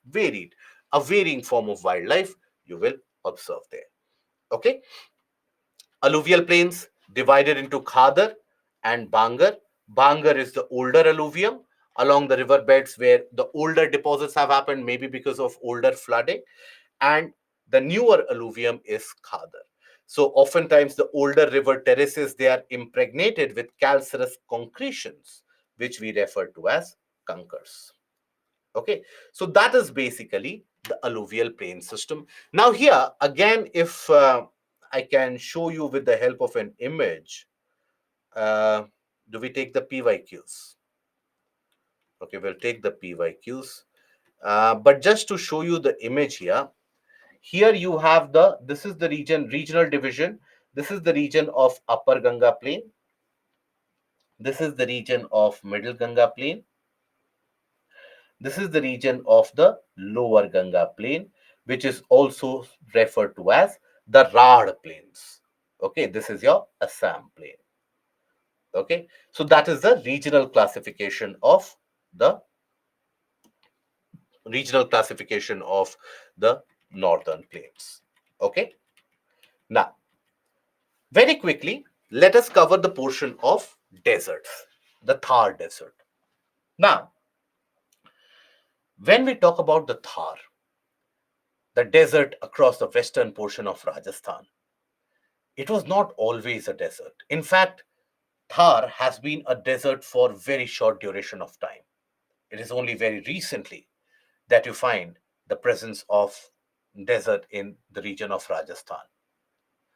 For a long period of time, as India was, let's suppose, moving away from the Gondwana land, this was a region under vegetation. It was also a region which has experienced dense tropical vegetation when India was above the region of, or around the region of equator. This is also the region which got flooded substantially by the Tethyan sea water as Indian and the Eurasian plates they collided with each other. So the Tethyan sea water, as it moved side, it flooded this area. So for some period of time, millions of years ago, this western portion of Rajasthan also has remained underwater. This is evidenced by the fact that you have the presence of limestone, you have the presence of crude oil, natural gas in these areas, which tells you that this region had been underwater. But now it is a dry desert. But still, if you consider all the deserts of the world, it is amongst the most populated desert areas across the world. Because in the world, across the various different parts, you don't find that much amount of population. Here you find that population. Now, why is it a desert? It is largely because of the Aravallis and the alignment of the Aravallis. You know, we have talked about this previously also. Aravallis, they are very old fold mountains. Aravallis were formed when the shape of the Indian subcontinent was not like this, when you had individual land masses rather than a large Indian subcontinent. That is how long back, around billions, more than 2.5 billion years ago, is when the Aravallis got created. In fact, it was a kind of an oceanic continental convergence at that point of time, which led to the formation of the Aravallis. Aravallis at one point of time were so mighty that you basically had the peaks covered under thick ice and snow, and glaciers would be moving through that area. It would extend all the way from the region of northern portion of Gujarat, southern Rajasthan. At one point of time, it is said to have extended all the way till the region of Haridwar. But now that has been eroded, and they are now a remnant or a residual hill, as they are referred to. Now, that is why if you go to the western portion of Delhi, between Gurgaon and Delhi, you'll find slight ridge-like upraised portion, which we refer to as the Delhi Ridge, which is referred to as the ridge area in Delhi. where you'll find thorny vegetation. At one point of time, you had Aravallis in that area. So the Delhi Ridge is considered to be a remnant of the Aravallis. Even the Delhi Haridwar Ridge is considered to be a remnant of the Aravallis. So that is where the Aravallis were, and that is where the Aravallis were formed. Now, at that point of time, when the Aravallis were so mighty and massive, various different rivers would originate and form a fertile plain deposit. Over a period of time, as the folding stopped, erosion continued, and now you have the hill-like structure. Now, in this region, you have the formation of a desert or creation of a desert-like situation. Why is that? That is because of the alignment of the Aravallis and the present position. The Arabian Sea branch of monsoon moves parallel to the Aravallis. It hits the Himalayas and will cause rainfall in the region of Punjab, Haryana, Himachal Pradesh. Okay. While the Bay of Bengal branch of monsoon, which comes towards this area, this Bay of Bengal branch of monsoon will cause rainfall on this side, the eastern part of the Aravallis, or sometimes even on top of Aravallis. But the western part, it doesn't receive rain because of these conditions. That is why western part is a desert. Imagine a scenario if the Aravallis would have been somewhat like this. They would have been able to stop the Arabian Sea branch of monsoon. Western Rajasthan would not have been a desert. But in that case, Punjab and Haryana and Jammu Kashmir would have been desertified. Nonetheless, it is because of this alignment that the Aravallis are a desert. Nonetheless, the role of Aravallis is very important in terms of that particular area. Aravallis are the only natural barrier which is preventing the spread of this desert into the eastern part. They are the only natural green barrier because there you have moisture, rainfall is received on top of these hills. Otherwise, this desert would be spreading at an incredibly fast rate. But what are we doing? We are carrying out illegal mining. Aravallis are being mined off. The hills are getting cut off. Why? Because you require construction materials to build the cities in North India and also in western part of India. So as the Aravallis are getting removed, you would have come across a frequent feature nowadays in the region of Haryana and even Delhi, even in Madhya Pradesh, where you have massive sandstorms building up all the way from the Thar Desert, carrying across to the east. Okay, so this is a region known as Marusthali, the Thar Desert, which is known as a Marusthali, or a kind of a dead zone, where the desert creation has been a recent phenomena. But as the location is across the subtropics, this is going to continue for some time. So here, the Indian desert lies to the northwest of the Aravalli Hills. It is a land of undulating topography dotted with longitudinal dunes and barchans. Low rainfall below 150 millimeter per year, 115 centimeter per year. This is also known as Marusthali. The desert land features present here are mushroom rocks, shifting dunes, and oases. Right? Oasis basically, where in the mid of the desert you have small pools of water where the groundwater starts coming up after the sand has eroded the surface. The groundwater starts seeping up, forming small pools of water in almost the midst of the desert. That is an oasis that you find. Okay? Now, after this, let us take a couple of questions, right? And then we'll end the session. So consider the following statements. This is the questions dealing with the portion of oceanography.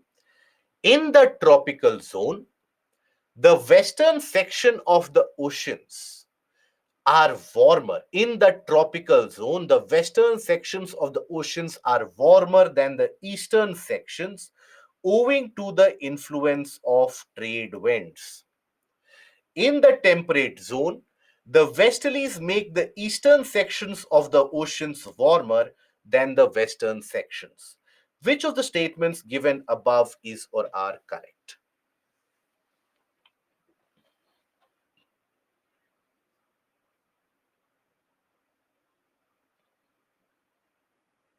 If we withhold water for a long time in any particular container, that water gets deteriorate.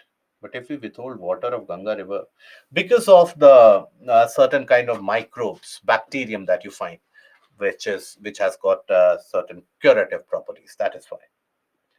So here, both the statements are correct. So the correct answer will be C. Why?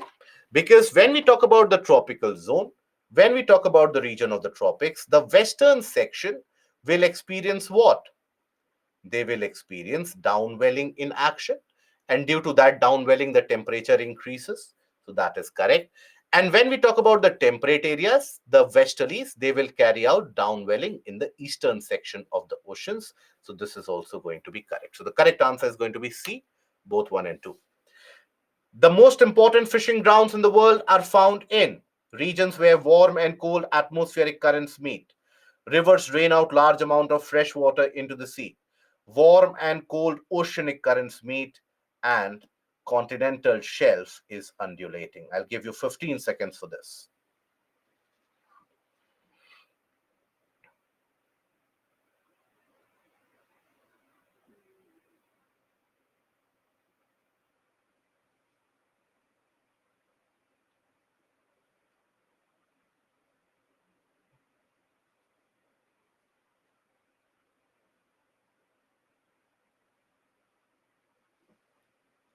I think there is some technical issue in this case.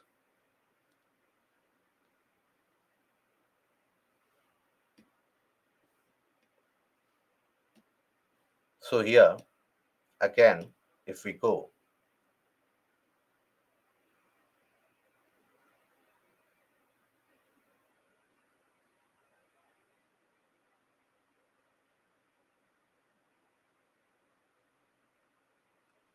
so in this, the correct answer will be where warm and cold ocean currents meet, that is C. Tides occur in the oceans and the seas due to which of the following? Gravitational force of the sun, gravitational force of the moon, centrifugal force of the earth. Which of these generates the tides? Okay, so there is some issue with the polling here. So in this, all these three are going to be correct. So the correct answer is going to be D, 1, 2, and 3. Okay. Now, consider the following issues. Consider the following statements. So, most of the world's coral reefs are in tropical waters. More than one third of the world's coral reefs are located in the territories of Australia, Indonesia, and Philippines. Coral reefs host far more species of animal phyla than those hosted by tropical rainforest. So in this case, the first statement is going to be correct that yes, most of the coral reefs are warm water corals found in in the tropical regions. Then more than one third of the coral reefs are found in the region of the coral triangle. That is again correct. Coral reefs host far more number of animal phyla. They have more number of animal species as compared to rainforest. This is going to be incorrect because if even if you just consider the insect population, that is much more in the tropical rainforest. So here, correct answer will be A. At one place in India, if you stand on the seashore and watch the sea, you'll find the seawater recedes from the shoreline a few kilometers and comes back to the shore twice a day. And you can actually walk on the sea floor when the water recedes. This unique phenomena is seen at, yes, there is some issue with the pole. Okay, right? So we have discussed this. It is basically observed in Chandipur in the region of Odisha. That is the correct answer. We'll discuss about the more questions tomorrow as we take up the portion of Indian physiography. We'll discuss more of it. So that will be all from my side today, right? And some portion of Rajasthan also, what is known as the Rajasthan Bagad, immediately to the west of Aravallis, where you have river Loni flows. That is also where you will have the presence of alluvial plains. Okay, Atharv? So that is where we're reaching the session. We meet again tomorrow. Take care of yourself. Goodbye. Thank you.